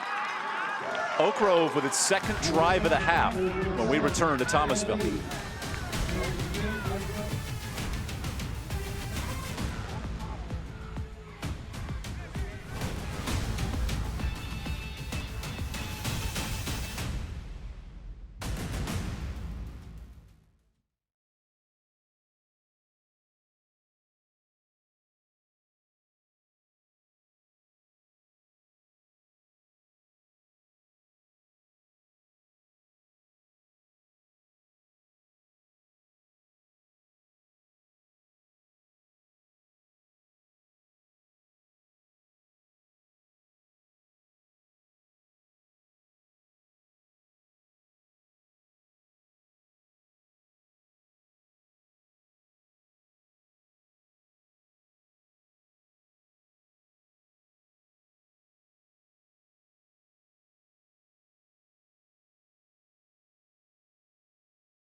Welcome back to Ledford High School. Great inter-city rivalry between Oak Grove and Ledford. We want to thank some folks that have helped make this possible. Our friends at Cook Reynolds, Ben Cook, providing some neat angles tonight and all season. Right above the field goal post. Makes it pretty cool. Bring high-level coverage here on My48. And with that, a 2-touchdown game. Xavier Jones has 6 tackles, done everything right. And his Oak Grove offense back to work, up 2 scores. Here's the blitz. And Aiden Hooker with a nice spinning tackle after a short game. Got a showcase of linebackers tonight, don't we? And Aiden Hooker for Ledford and Xavier Jones. It's like watching Patrick Willis battled out with Navarro Bowman, a couple of big heavy hitters in the 2010s. Battle it out with Brian Urlacher. I mean, take your pick. They are unleashing havoc from that linebacker spot. Hooker with his 90th tackle of the year. Now the blitz. Oh, the quarterback kept it. And Creech saved a massacre in the backfield. He actually gets 2 yards. It's a really good fake, though, by Connor Creech. And that's what makes that play work. You let the defense believe that the ball is going in one direction and you make it go in another. Creech, watch the defense react to the running back, pulls the ball out late, gains a couple yards. Oak Grove 2 of 5 on 3rd down. They haven't had a lot of possession. Less than 10 minutes in this game. Defensive touchdown and 1 big score. Here's the 3rd down play. Creech pitches. Williams is 2 yards short, right around midfield on 3rd down. It's right there, you got to understand that play may not have gone anywhere if it's not committed the way that it is. You have one defender come down. Now, granted, it's still a punt. So you come out and you win this drive, but you don't get in a situation here where maybe Oak Grove thinks about it. Situation football, stick to your guys, stick to the running back. Creech is going down. Don't allow him to pitch it out to Williams at the last second. Aiden Doherty on for the punt. Watch for a fake here on 4th and short. We've seen Rob Creason be aggressive. Here's the kicker. Doherty sends it deep. Walker watches it go into the end zone. How important is this drive for Ledford as we get the 6.5-minute mark? I think it's everything for Ledford right now. Especially the way that the first half went and the start to the second half has also gone. Got to find something. If they have to dive into a bag of tricks to find that one spark to give this offense some confidence, something to say, hey, we feel good about this, let's get going. And by all means, dive on in. Coming up in the 4th quarter, stay tuned to find out who's tonight's Carolina Classic Fair Player of the Game. Winston-Salem Fairgrounds Player of the Game. And then our West Shore Home Play of the Game. West Shore Home bringing happiness to everyone. I think the play of the game so far is the pick 6 from the freshman safety, who's back out there for Oak Grove defensively. There's a wide handoff, and Walker gets 2 yards. So some creativity here from Ledford. No Alex Sanford tonight, 1,200-yard rusher out for this game, and it's been a difference for Ledford. It sure has. Defense has been able to pin its ears back on ball carriers who are just not used to toting the rock, quite frankly, this much. Usually this is Alex Sanford's dominant zone. This is a guy you can hit it off to 30, potentially 40 times a game. Rushed it for 137 yards last week. Yeah. I mean, this is where he excels, and they don't have that guy tonight. 2nd and 8. Handsome takes his time, and that defensive line is all over it. Little body slam there from Wagner on the back end. And there's no running room for any tailback tonight. Well, they're not. And at some point, you've got to start putting the football in the air, not just to potentially save yourself time, but also just to get yards. Because right now, running the football is not getting there. This defensive front is challenging Ledford to put that football in the air. They're saying, hey, if you want to beat us, you're going to have to throw the football. At some point, something has to give, and they have to deviate from their plan to this point. And Ragland's only completed 4 passes. He's 4 of 12 tonight. Here's 3rd and 6. Ragland, good keeper by the freshman, who zigs and cuts it back. Marshall is tripped up. Great pursuit by Landon Craddock, and 4th down. Well, Craddock was the only one there, because if he misses that play, there's a couple blockers and there is a ton of grass. This dude's hard to stop. He sure is, just getting down the field, but then Craddock comes down from that corner spot and makes a perfect tackle. Right down the legs, hits the hip, knocks the legs out. You get the ball carrier down. A busy punting night for Ledford. This is the 5th punt. Callahan hits it short. And it'll die right there at the 43. We'll take the timeout. Final 4 minutes of this 3rd quarter. Trading punts so far. Let's see what Oak Grove can do next.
Stay tuned. Next quarter, we'll have our Linder Turf and Tractor scoring summary. You can score a great deal with the next Kubota at Linder Turf and Tractor.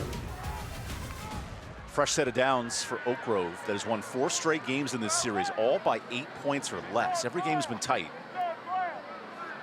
This game more of a defensive battle. Defensive touchdown and 1 score for Oak Grove. Certainly been a slugfest to this point.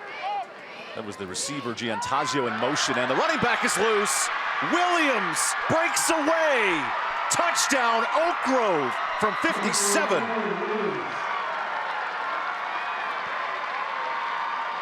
Well, right as I say slugfest, of course, someone has to prove me wrong on live television, right? Straight through the line, and Williams breaks one. And this is kind of what you're waiting for with Oak Grove. They pound it, pound it, and pound it. And at some point, they're going to take it the distance. That time, Williams, brilliant play call, right up the middle. And as soon as he gets through the line of scrimmage, he is untouched, splits the defenders, and finds the end zone. That's a Bang Hard Apparel touchdown. 10th score of the year for Carson Williams, and his longest at 57 yards. Extra point here for Doherty. And now he hit the, whoa, he hit the post. Not the uprights, though, but the flagpole. The flagpole. There you go. Okay, 21-0. This might be a nail in the coffin here for Oak Grove. The way it feels, again, we talked about in the first half how 14-0 felt bigger than that. Now 21-0. At this point in the football game, it's a tall, tall task if you're going to come back and put something into this game to challenge the Oak Grove Grizzlies to this point, because they are dominating. The 2 scores offensively, 63 and 57 yards. Big plays tonight. Making the plays, and it's been a different kind of formula. This is an offense, we talk about the triple option, all these option offenses, primarily based on methodically driving down the field, getting yards here and there, and then just wearing a defense down. Tonight, it's been the big playability offensively with their 2 touchdowns and a pick 6.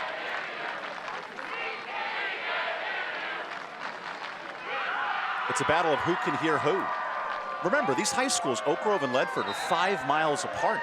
They went to the same middle school before the high school was built at Oak Grove just 5 years ago. They all know each other. And they all know each other. They still keep in touch. One of our interns on the staff, Bella, actually goes to school here at Ledford. And she said there's rivalries about who gets better facilities and who's got the better teams. Oh, yeah. And it's talked about all week long. Oh, yeah.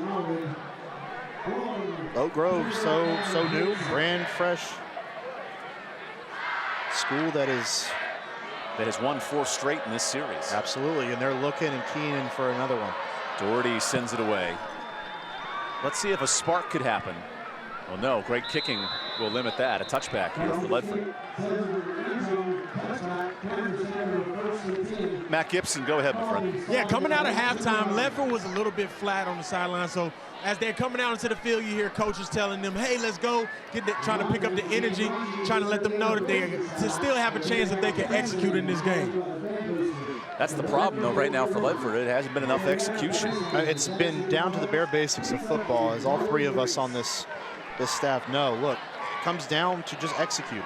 Like there's a look of defeat from Ledford. Yeah. I haven't seen all year from an undefeated team. Well, think about the energy in this stadium when we walked in and the crowd was filling up. It was electric. I mean, it felt like a game where the combined records were 13-1. It's been sucked out of this stadium, especially on the Ledford side. Ragland on first down. Finds a completion. Nice catch. And that's a first down. The first down of the second half for Ledford. Boy, Ledford needs this. Sure did. They sure did. Chase Tussey just turns around. Really nice timing throw that time as well from Ragland. Steps into throw, doesn't feel the pressure. Gets there. Tussey turns his head around. The football is right there. That was a crescent forward first down. Now on 1st and 10. Ragland out of the pocket. Good pressure. And he has to throw it away. This defensive line starting to win at the line of scrimmage. I don't think they're starting to. They've been winning all night at the line of scrimmage. They have had their way with this Ledford offensive line that has dominated for the most part this season. Remember, Oak Grove graduated 8 starters on defense last year, mostly at linebacker. This is a young unit that stepped up big time. They sure have. They have shown out tonight.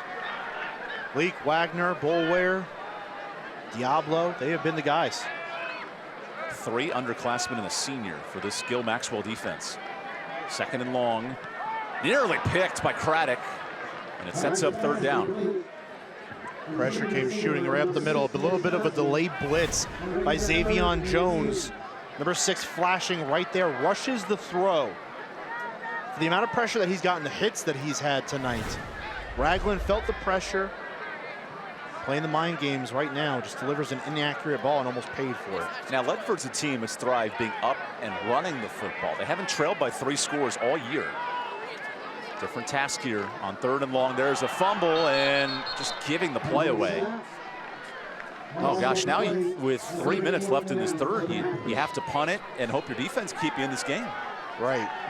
And I guess I'm wondering, even if it was a run or if it was play action, at this point in the ball game, you have to be throwing the football to gain those yards. You can't be settling for something like that, or much less trying to do play action in an obvious passing situation.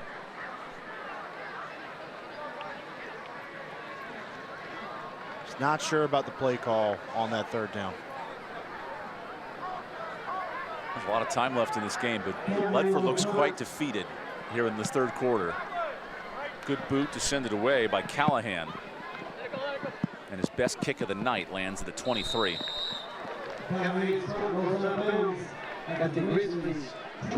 If you're Oak Grove right now, what a statement to start 3-0 in this league and take a firm chokehold of the conference.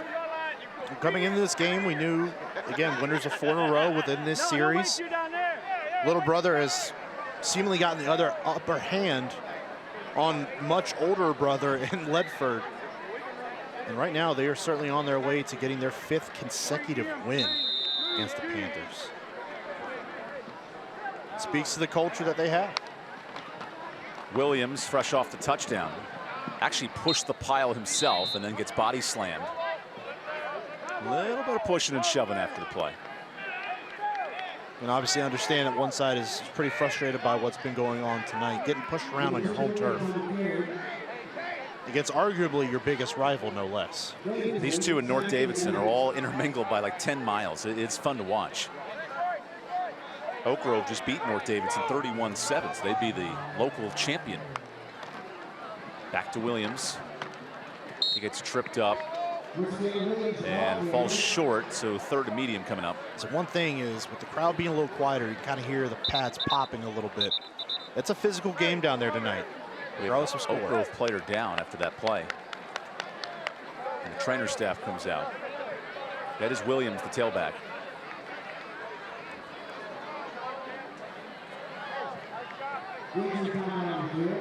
Unfortunately, with Alex Sanford out tonight due to an injury, you'd hate to see more tailbacks go down in this game. Yeah, regardless of what side they are on, or any players at all. Beyond this game, you have both teams of the playoffs to now look forward to. Oak Grove will take on Montgomery Central and Central Davidson. That could chop up to 2 wins. Sure. Ledford has Ashboro and North Davidson. Again, depends on the health of Sanford, but 2 winnable games on the slate. Sure, absolutely, and certainly something to monitor as time goes on. Oak Grove is currently ranked the 15th best team in 3A. Crest out of the Shelby area #1, and then the Fayetteville team 71st is #2. So it's wide open in 3A football right now. It sure is. A lot of parity across the board. Rolling out of the pocket, Creech. Oh, nice catch to move the chains, and then some. Moving is Parker. Peyton Parker's got some wheels, and he is gone. This 73-yard touchdown puts the rivalry on ice.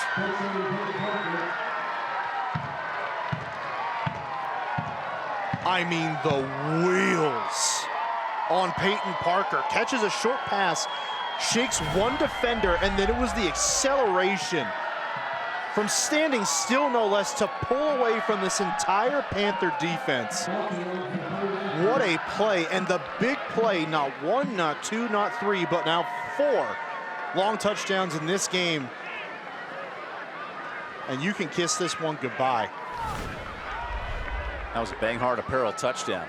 No chance to stop Parker, and that extra point is drilled through. Wow, we expect this to be a close game, and Oak Grove has made a statement tonight here in Thomasville. I mean, they have made an absolute statement, rolling in rival territory on the road against your most heated rival. They have taken it to Ledford in every which way tonight. Ledford's had the football for 23 of the first 30 minutes, right? So controlling possession. They have 100 yards, and then Oak Grove goes 78 yards in a minute and comes right back and scores. I mean, just unreal. Unreal, just going up and down the field with the big plays, no less.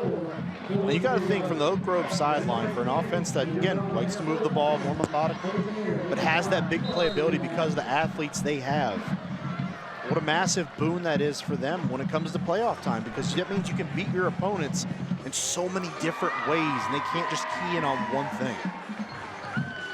We've been fortunate here in Greensboro to have national plays of the week the last 3 weeks. Yep. I have a feeling that touchdown might make the list. We've got about 4 different choices already tonight. Parker's been electric as that slot receiver, his first touchdown of the year. He actually scored against Ledford in back-to-back seasons. Absolutely incredible. What an effort by Oak Grove here tonight. Let's welcome everybody to the Wild Wild 3A Midwest, where Oak Grove's up 4 scores over their best friends, Ledford. That's returnable. The tackling continues. Xavier Jones, the first there on the stop. As much as we've talked about the offense for Oak Grove, the defense has been equally impressive. They have taken it to Ledford from the jump here tonight, challenging them at the line of scrimmage, not giving up near anything running the football. And Ledford on their first drive seemed like they had something going on rushing wise, but then the intensity on that Oak Grove sideline turned up, and they defensively locked in, and it has been their ball game ever since. The freshman's now in. Markel Marshall at tailback next to Shea Ragland. Ragland with time. That is tipped and incomplete, intended for Walker. This Oak Grove defense has surrendered no space tonight. No. I mean, they have been suffocating across the board. Passing lanes have not been there. Running lanes have not been there. Time has not been there. They have shut down everything this Ledford offense has wanted to do or tried to do tonight. Schematically, they have had their number all night long. 2nd and 10. Ragland in the heat of pressure, heaves it deep, tipped and picked. Here comes Oak Grove, Harden, and we have a flag. Is that interference, and on who? Given where the flag was thrown, you'd almost have to think that it was defensive pass interference, but it looked so clean, Evan. Let's see what James Bryant has to say. That'll extend the drive here for Ledford. Blake Craddock, excuse me, was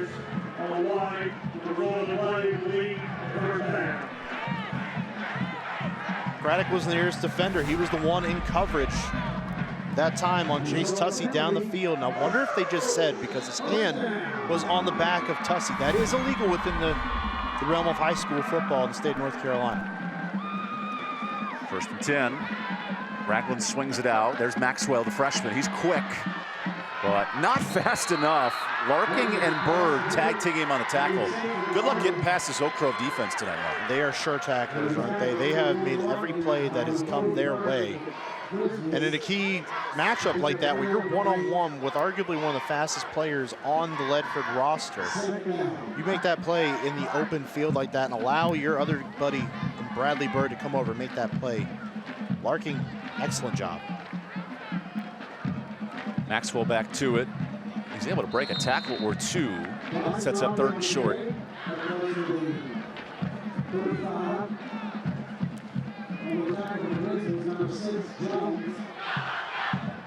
The questions become, if you're Ledford, where do you go from here?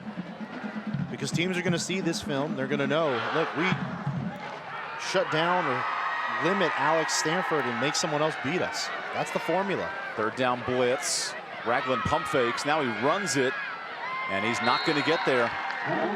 Good tackle. And these linebackers are impressive. And that's Pruitt, the freshman, who already has a pick 6 tonight. Pruitt's been around the line of scrimmage a little bit tonight, coming down one of those defenders in the defensive backfield.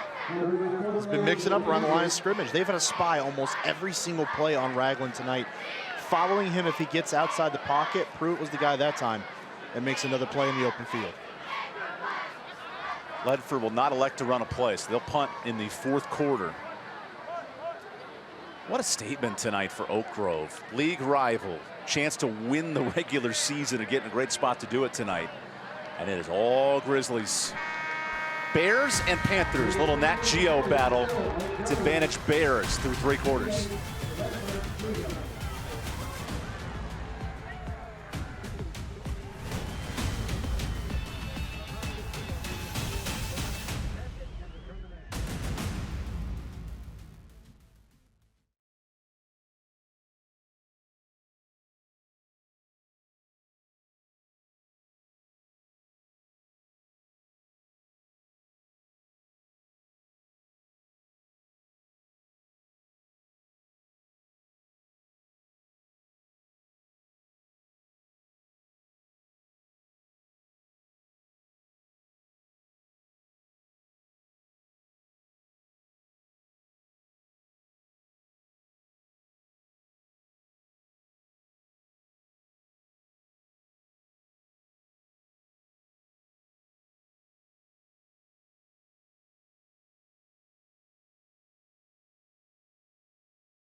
Closed captioning for tonight's game is being brought to you by Caring Hands. Caring Hands Home Health, hands-on compassionate care around the clock. Starting in the fourth quarter, Calvin Hansen with the football, and he was going for it on 4th down. Well, this will wrap things up. A stop for KJ Leak and crew in the Oak Grove D-line. It's been the story all night long, flowing to the ball carrier, getting penetration in the backfield, and then making the stop once you get there. Just another defensive masterpiece by Oak Grove.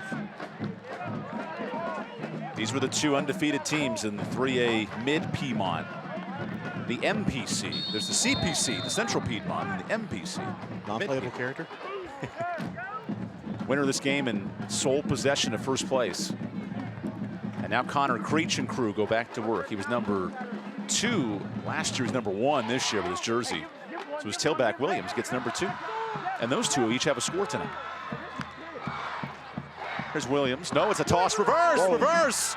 Cha-cha real smooth. Jake Smith with a shimmy.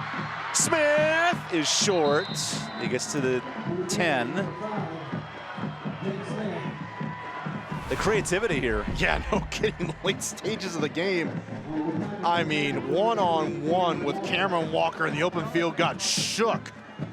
But good recovery by Walker to stay with the play. Wow. Back in the red zone, quick out route. Smith gets a couple of yards. Welcome to the 5-Star Roofing Red Zone. We do this every single day. And the way Oak Grove's moved the football, it has been every single day. What did you say the ranking was, 15th? 15th in 3A football. Yeah, I think that's probably going to go up after this week. Also in this local area, Dudley, top 5 in 3A football. Yep. That's a great program. Now, them and Grimsley are the 2 heavy hitters in Greensboro. We'll see Grimsley next week. Sure will. Grimsley and Page.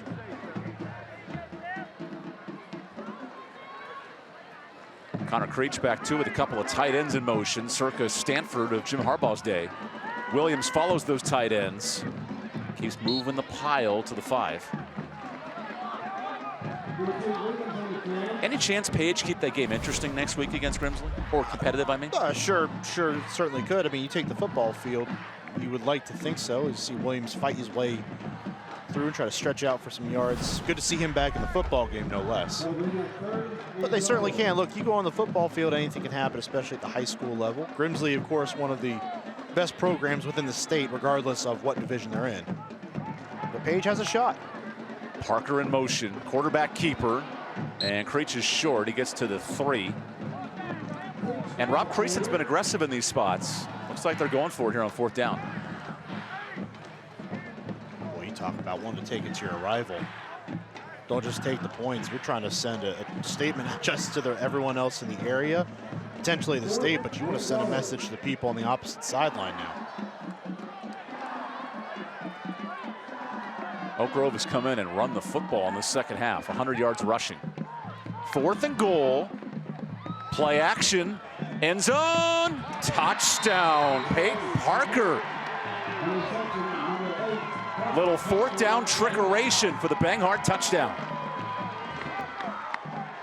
Welcome to tonight's Stick It To 'em drive by Oak Grove. Late in the game, you're already up by 4 touchdowns. It doesn't matter. You want to make a statement to your rival. That's how you do it. Connor Creech, the patience, great play action. Wide open, far side of the end zone. Too easy for Peyton Parker, his 2nd score of the night. The extra point beats some good pressure. 35-0. We did not have this one tabbed for a blowout. We'll take the timeout. Ledford and Oak Grove, they continue this rivalry. We return.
Welcome back to Ledford High School. 2 heated rivals in the last 5 years, Oak Grove and Ledford, and it's all Oak Grove tonight in Ledford.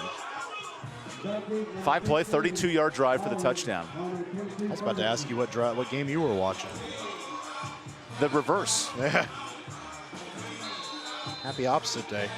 I'm sure Ledford wishes the opposite was happening here tonight. They have just been manhandled. Aiden Doherty to send this football away. He's got a heck of a leg. 4 touchbacks tonight. 5 touchbacks tonight on the Hayes Jewelers kickoff. King of Diamonds since 1939.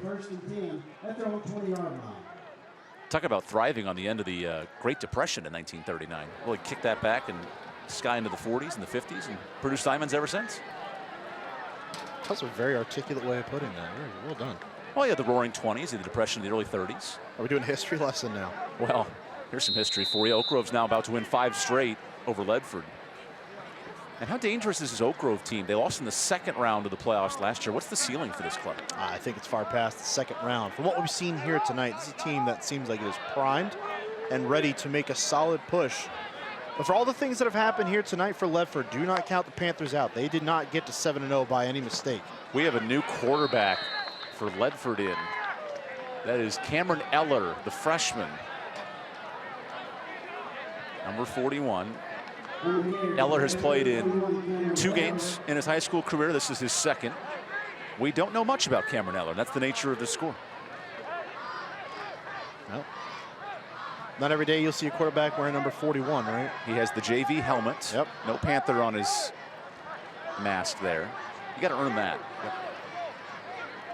You know, there was the cement panther as you walked into the stadium today. It's kind of cool. Yeah. Back on the ground. There's the freshman tailback. Just holding him up a couple yards short for Markel Marshall. That's a good tandem for Ledford to watch the next 2 years. Certainly interesting to see how Ledford proceeds from here. I think after tonight we know a lot more about Oak Grove than I think we do about Ledford. It just remains to be seen when Alex Sanford comes back. What kind of team are we looking at that point? Marshall exits. He actually got tripped up and injured on that last play. The running back was jumping up and down. I think that should have been a false start, but he'll take it instead. And has enough for the first down. Good run by Quentin Green, the senior, his 6th rush of the year for the Riddle Tractor first down. This will carry out to the far side, uses speed to get upfield enough, turn those shoulders and pick up a first down. And now we have an injury on the field.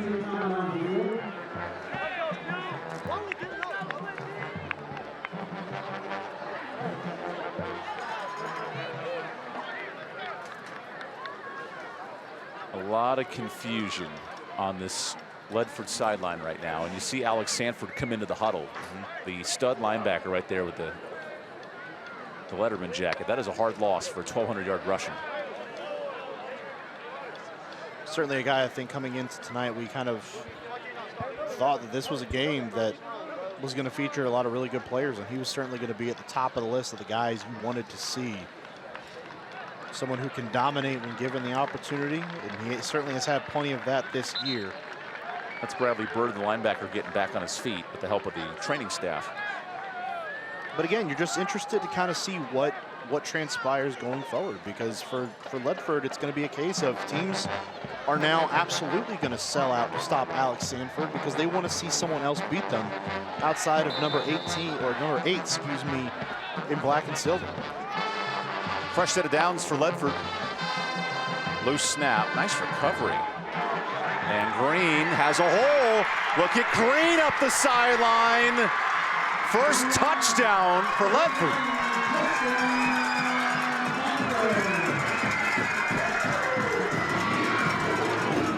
Oh, he took that 65 yards to the house. The play we had waited all night for from someone to make. Green turns the corner again, gets his shoulders there. A little bit of a hesitation, gets around the side, turns those shoulders upfield, and he did not look back. Feel good moment in this football game for a senior who has bided his time, waited, and finally gets an opportunity and makes the most of it. First score of the year for Green on a quick drive. 4 plays, 65 yards, and that one sneaks over. Not the prettiest kick in the world, but it works for Diego Ponce Gomez. And there's Sanford cheering on his running back. And that's what you like to see. Sanford not playing tonight, but still has the wherewithal to be a great teammate. Get those guys where they need to be. This team needs leaders on a night like tonight, and even a little display like that goes a long way.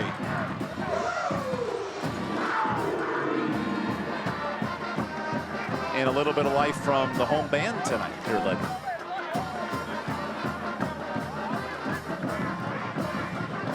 It's been a real tough night for the Panthers, so to get something like that has to at least feel good. Certainly not going to wash away the pain of what has happened for the rest of this football game, but it does give you something to look back and say, hey guys, we were fighting, we got something out of it.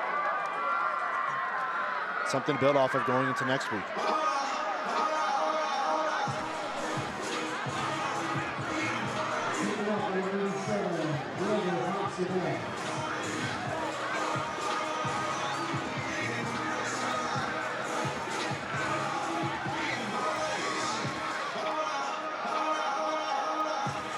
Matchup of undefeated teams in the 3A Mid-Piedmont, Oak Grove and Ledford. The biggest, baddest boys of the Thomasville area battling it out tonight. And here's an onside kick. Scooped up by Oak Grove. Smart play by Daniel Honeycutt, one of the tight ends. Nice awareness. Because if you get that onside kick, then things get a little interesting. Well, Well, but interesting, but they do get the football back and another opportunity to score. Oh, way to save it. Just snares that paw out there. And his teammate Hunter Lewis is right there to basically tackle him. It's collected like a bunch of berries. Is that how you collect a berry? Maybe. You dive on top of it? I've never been a bear, so I wouldn't know. You know bears hunt fish, not berries. I think berries. Here's a handoff. And Williams will push the pile forward for 3 yards. You want to snag a fish? You'll snag a fish. I know bears like berries. They're berries. But aren't berries in trees? Like you reach up for berries. Oh, there's berry bushes. I guess. I grew up in California. Yeah, we don't have nature. What do you mean you don't have nature? Panthers and Bears. Oh my. That'd be fun. It's been all Bears tonight. Creech back to it on 2nd and 7.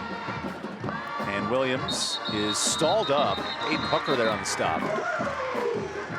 But we've seen a response here since the touchdown for Ledford. A little bit of life. This is what they needed all night long. Maybe too little too late now. But this is exactly what they needed from the get-go. Just that one play to get a spark. Aiden Hooker, who is the youngest of 4 brothers to play here at Ledford. This will be the final member of the family. He comes on a blitz. Creech throws outside, and the first down catch for Jake Smith. And he's pushed out at the 28. Gain of 20 there. Nice easy throw and catch down the field. Connor Creech moving. Nice accurate throw on the run as well. Smith is just waiting there for the football for this catch. I mean, it really has been a night where you can look on both sides and see what the difference was, just even in the play calling. The way that Oak Grove was able to execute all of their plays with relative ease, and Ledford just wasn't able to do that. I like this trickeration in motion. Creech able to escape, and he bursts for 9 yards, just an inch or 2 short of the first down. You see what that did, though? It creates space just by having the extra guy back there. Calvin Hanson was in the backfield, but he has to make a decision at that point in time. It's either going to be Creech or it's going to be Jake Smith as the pitch man. He found himself in no man's land. Creech makes the smart decision not to pitch the football, keep it himself, and gain a solid set of yards. Connor Creech, sneaky good athlete running the football. He's electric in the eyes of Rob Creason. Now Creech feeds Williams, who jukes off one. Oh boy, lightning bolts, cut back, touchdown. Second of the night for Carson Williams. And here we go. Let the big man spike it. Oh, spiking when he lifted up Williams into the air. Got dinged up earlier in the game, but comes back in and scores yet again. The elusiveness on full display, making defenders miss left and right.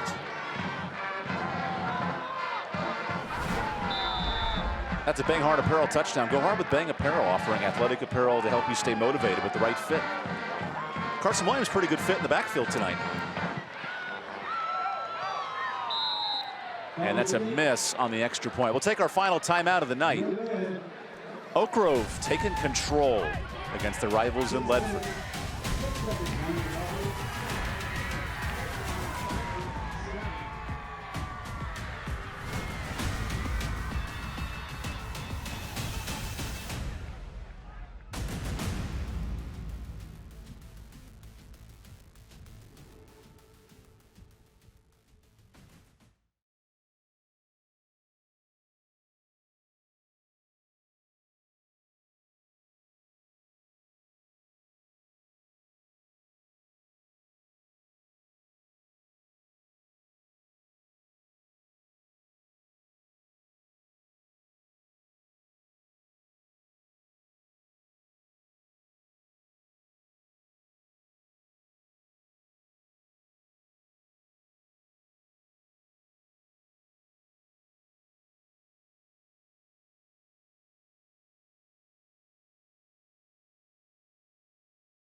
That's the happiest man in Thomasville tonight, Rob Creason, first-year head coach He noted this week modeling his offense after Mount Airy and what one of the best teams in the state has done all year. And this offense is rolling tonight.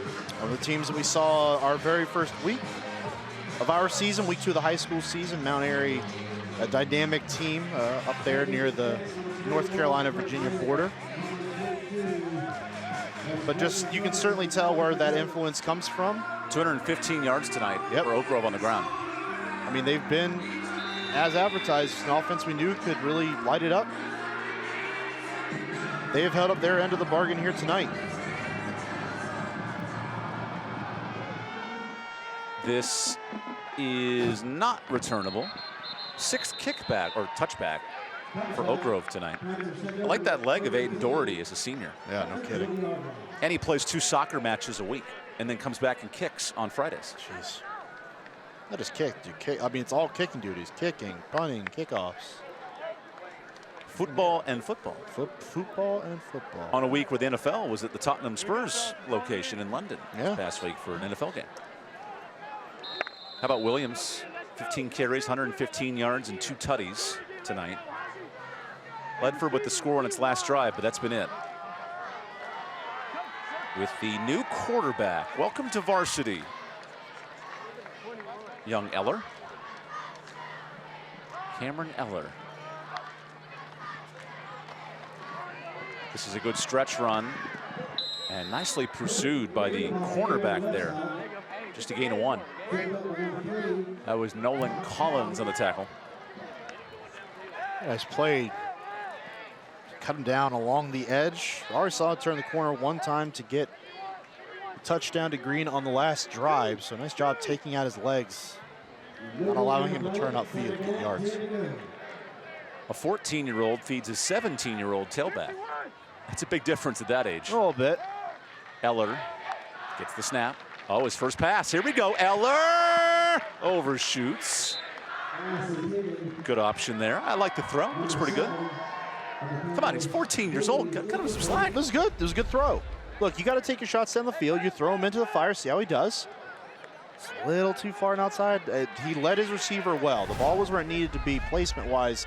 Just needs to bring it down. Looking for Talon Beam, which is a great name, by the way. Talon Beam. Talon Beam. Light the beam. At least if you're Oak Grove. Nah, it's Sacramento. Hard churning of the legs there for Quentin Green, the tailback. Sets up 4th and short. Keep the offense out there. And despite this score, there's still been a great crowd tonight all the way to the final minutes. Yeah, not many people have left. Not many people have left their seats. Except to get nachos and popcorn. I've smelled the popcorn all night. That's been delicious. Eller feeds his tailback, and he's short. That's a 4th down stop. Good tackle. And Oak Grove gets the football back. That was Boulware on the 4th down stop. He got some help from Chase Everhart. This is his first year playing football for Chase. He was a wrestler, he was a multi-sport athlete, and now he's picking up football. In fact, he joined the team, what was it, 2 weeks into August, Coach was saying? They found him in the hallway in July. Oh, 2 weeks into July, and they found him. Hey, Coach, I transferred over from Glenn. I moved to the neighborhood, and I want to play. Well, he started here, makes the transfer over to Glenn the last couple of years, and then comes back for his senior year. Glenn not even that far away either up in Cartersville. And with how close all these schools are between North Davidson and Oak Grove and Ledford, you can switch school districts pretty easily. Yep. Looks like this will be a clock working drive. And a new quarterback in the game. A new running back. And a different result. Loss of 2 on that carry. The new quarterback is Anthony Giantazio. He feeds one of his tailbacks, Bryson Capps. A lot of new faces coming in. The graphics department is busy churning away names. They sure are. They're doing a great job, no less. Giantazio, a wide receiver normally for this Oak Grove offense, comes in out of service quarterback. So see a little bit of versatility, duality from this. Peyton Hughes earned his paycheck tonight, our graphics No operator. kidding. There you go, Peyton. Omaha! I know some folks pick up on that. That was actually pretty good. Giantasio is rocked. Wow. Austin McGinnis. That's screaming off the edge. This kid was flying in there. I'm about took the hand off. He was going to tackle them both.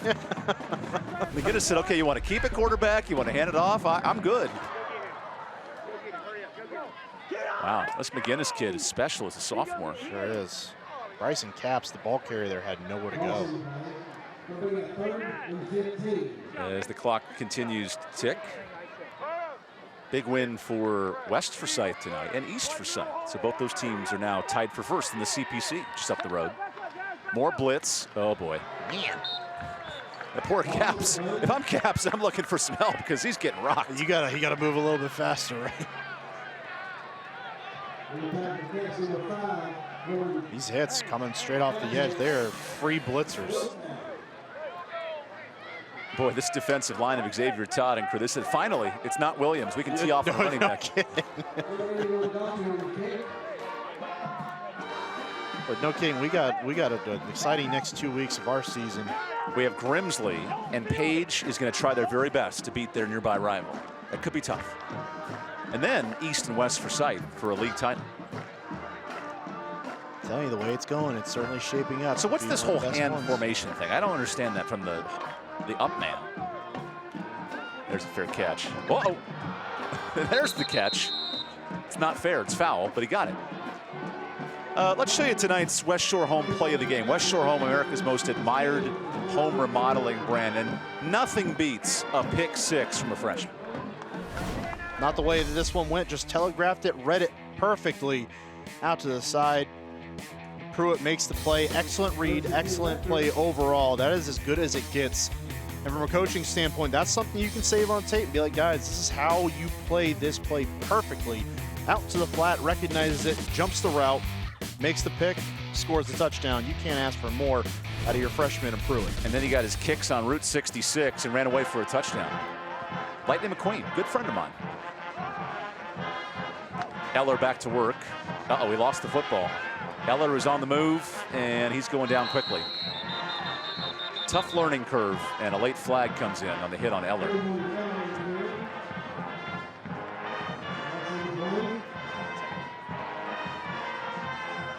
Talon Goyet on the tackle. I had a little bit of French emphasis there. Thinking of the next Olympics coming up in 2 years. No, it's next year. Oh, right, yeah, 2024. No, I've already got games for him. Our lead ref, James Bryant, I hope one day they give him the numbers. Because you know in the college game, it's like white 42, white 96. I just hope they tell him, hey, it's okay if you say the team name. You can do that. So the clock continues to run. Final 2 minutes of this nearby rivalry with the trophy presentation coming up. Eller, give him the first completion. Not yet. Good coverage by Carson Saint Sing. And he will raise you up on Eagles wings for Saint Sing.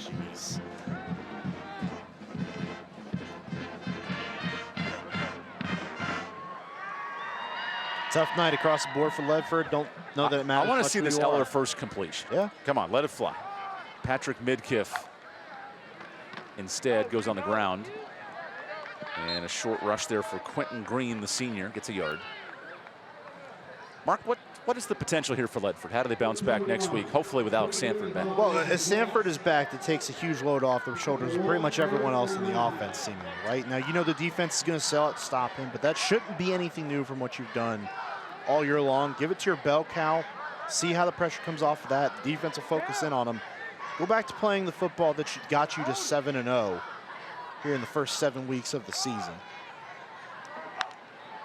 Third down snap. Green is dragged everywhere, and he gets a couple yards. Let's dive into tonight's Winston-Salem Fairgrounds Player of the Game. And Xavier Jones was hitting anything with a pulse. Yeah, absolutely. Anything that crossed his eye in black and silver, and it was getting smacked. I mean, look at some of these hits. Just straight downhill, and he was not missing. A lot of times you'll see these guys come downhill, and they're trying to make these huge hits, and they just whiff.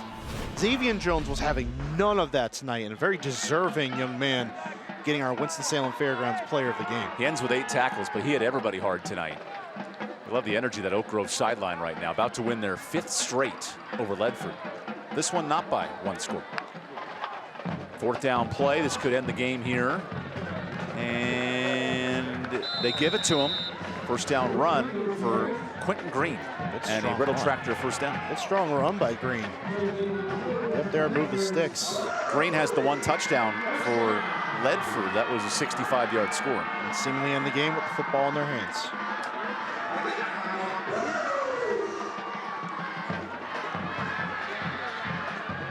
So this will wrap things up. Final play of the game for Eller. Oh, here we go. Come on, do it. Do it, yes. There's a catch. First completion of his young career. Eller finds Seth Wiley, the junior.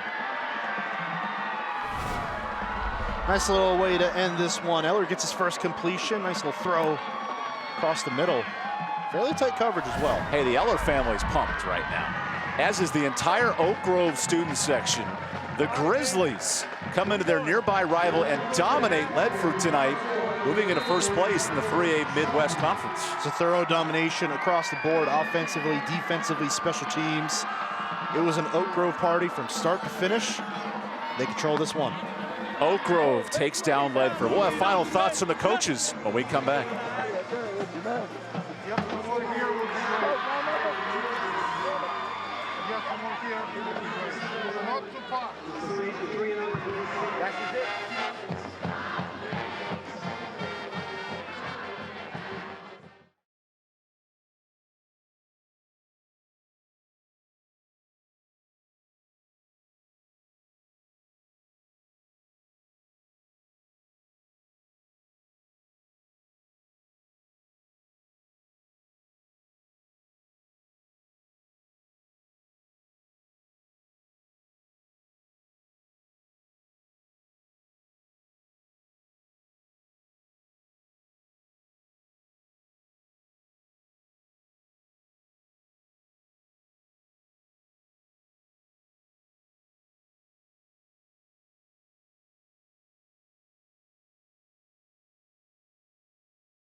Coach, your defense played lights out all game. Offense started to click on all cylinders in the 2nd half. What are you most proud about in this victory? Proud of our guys for riding the wave. That's what we talk about all week. Just, hey, take the emotion out of the game, ride the wave, and make plays. And that's what we did in the 2nd half, and that's what we need to keep doing all year.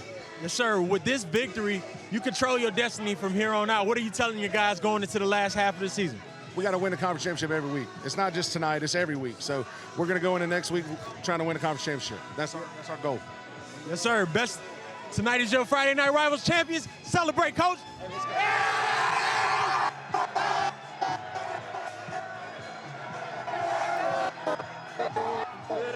Matt, you okay in there, buddy?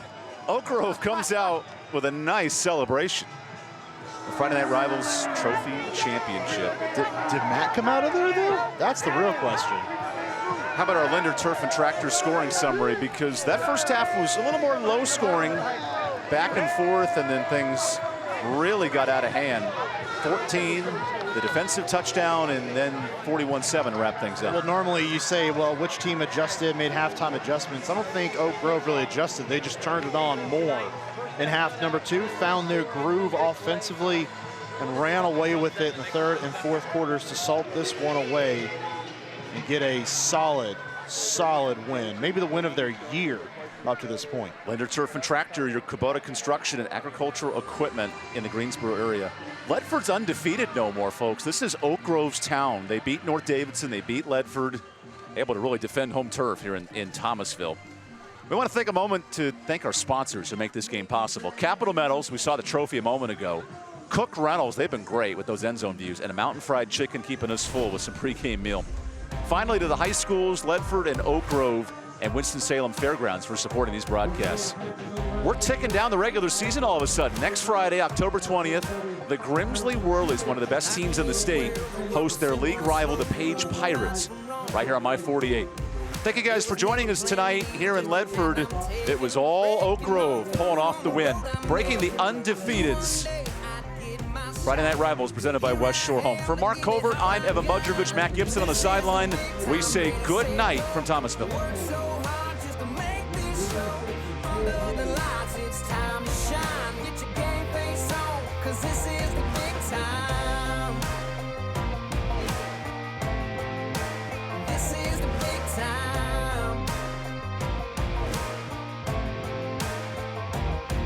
Ever since my boots first hit these streets, had to scratch and claw, made me hard to beat.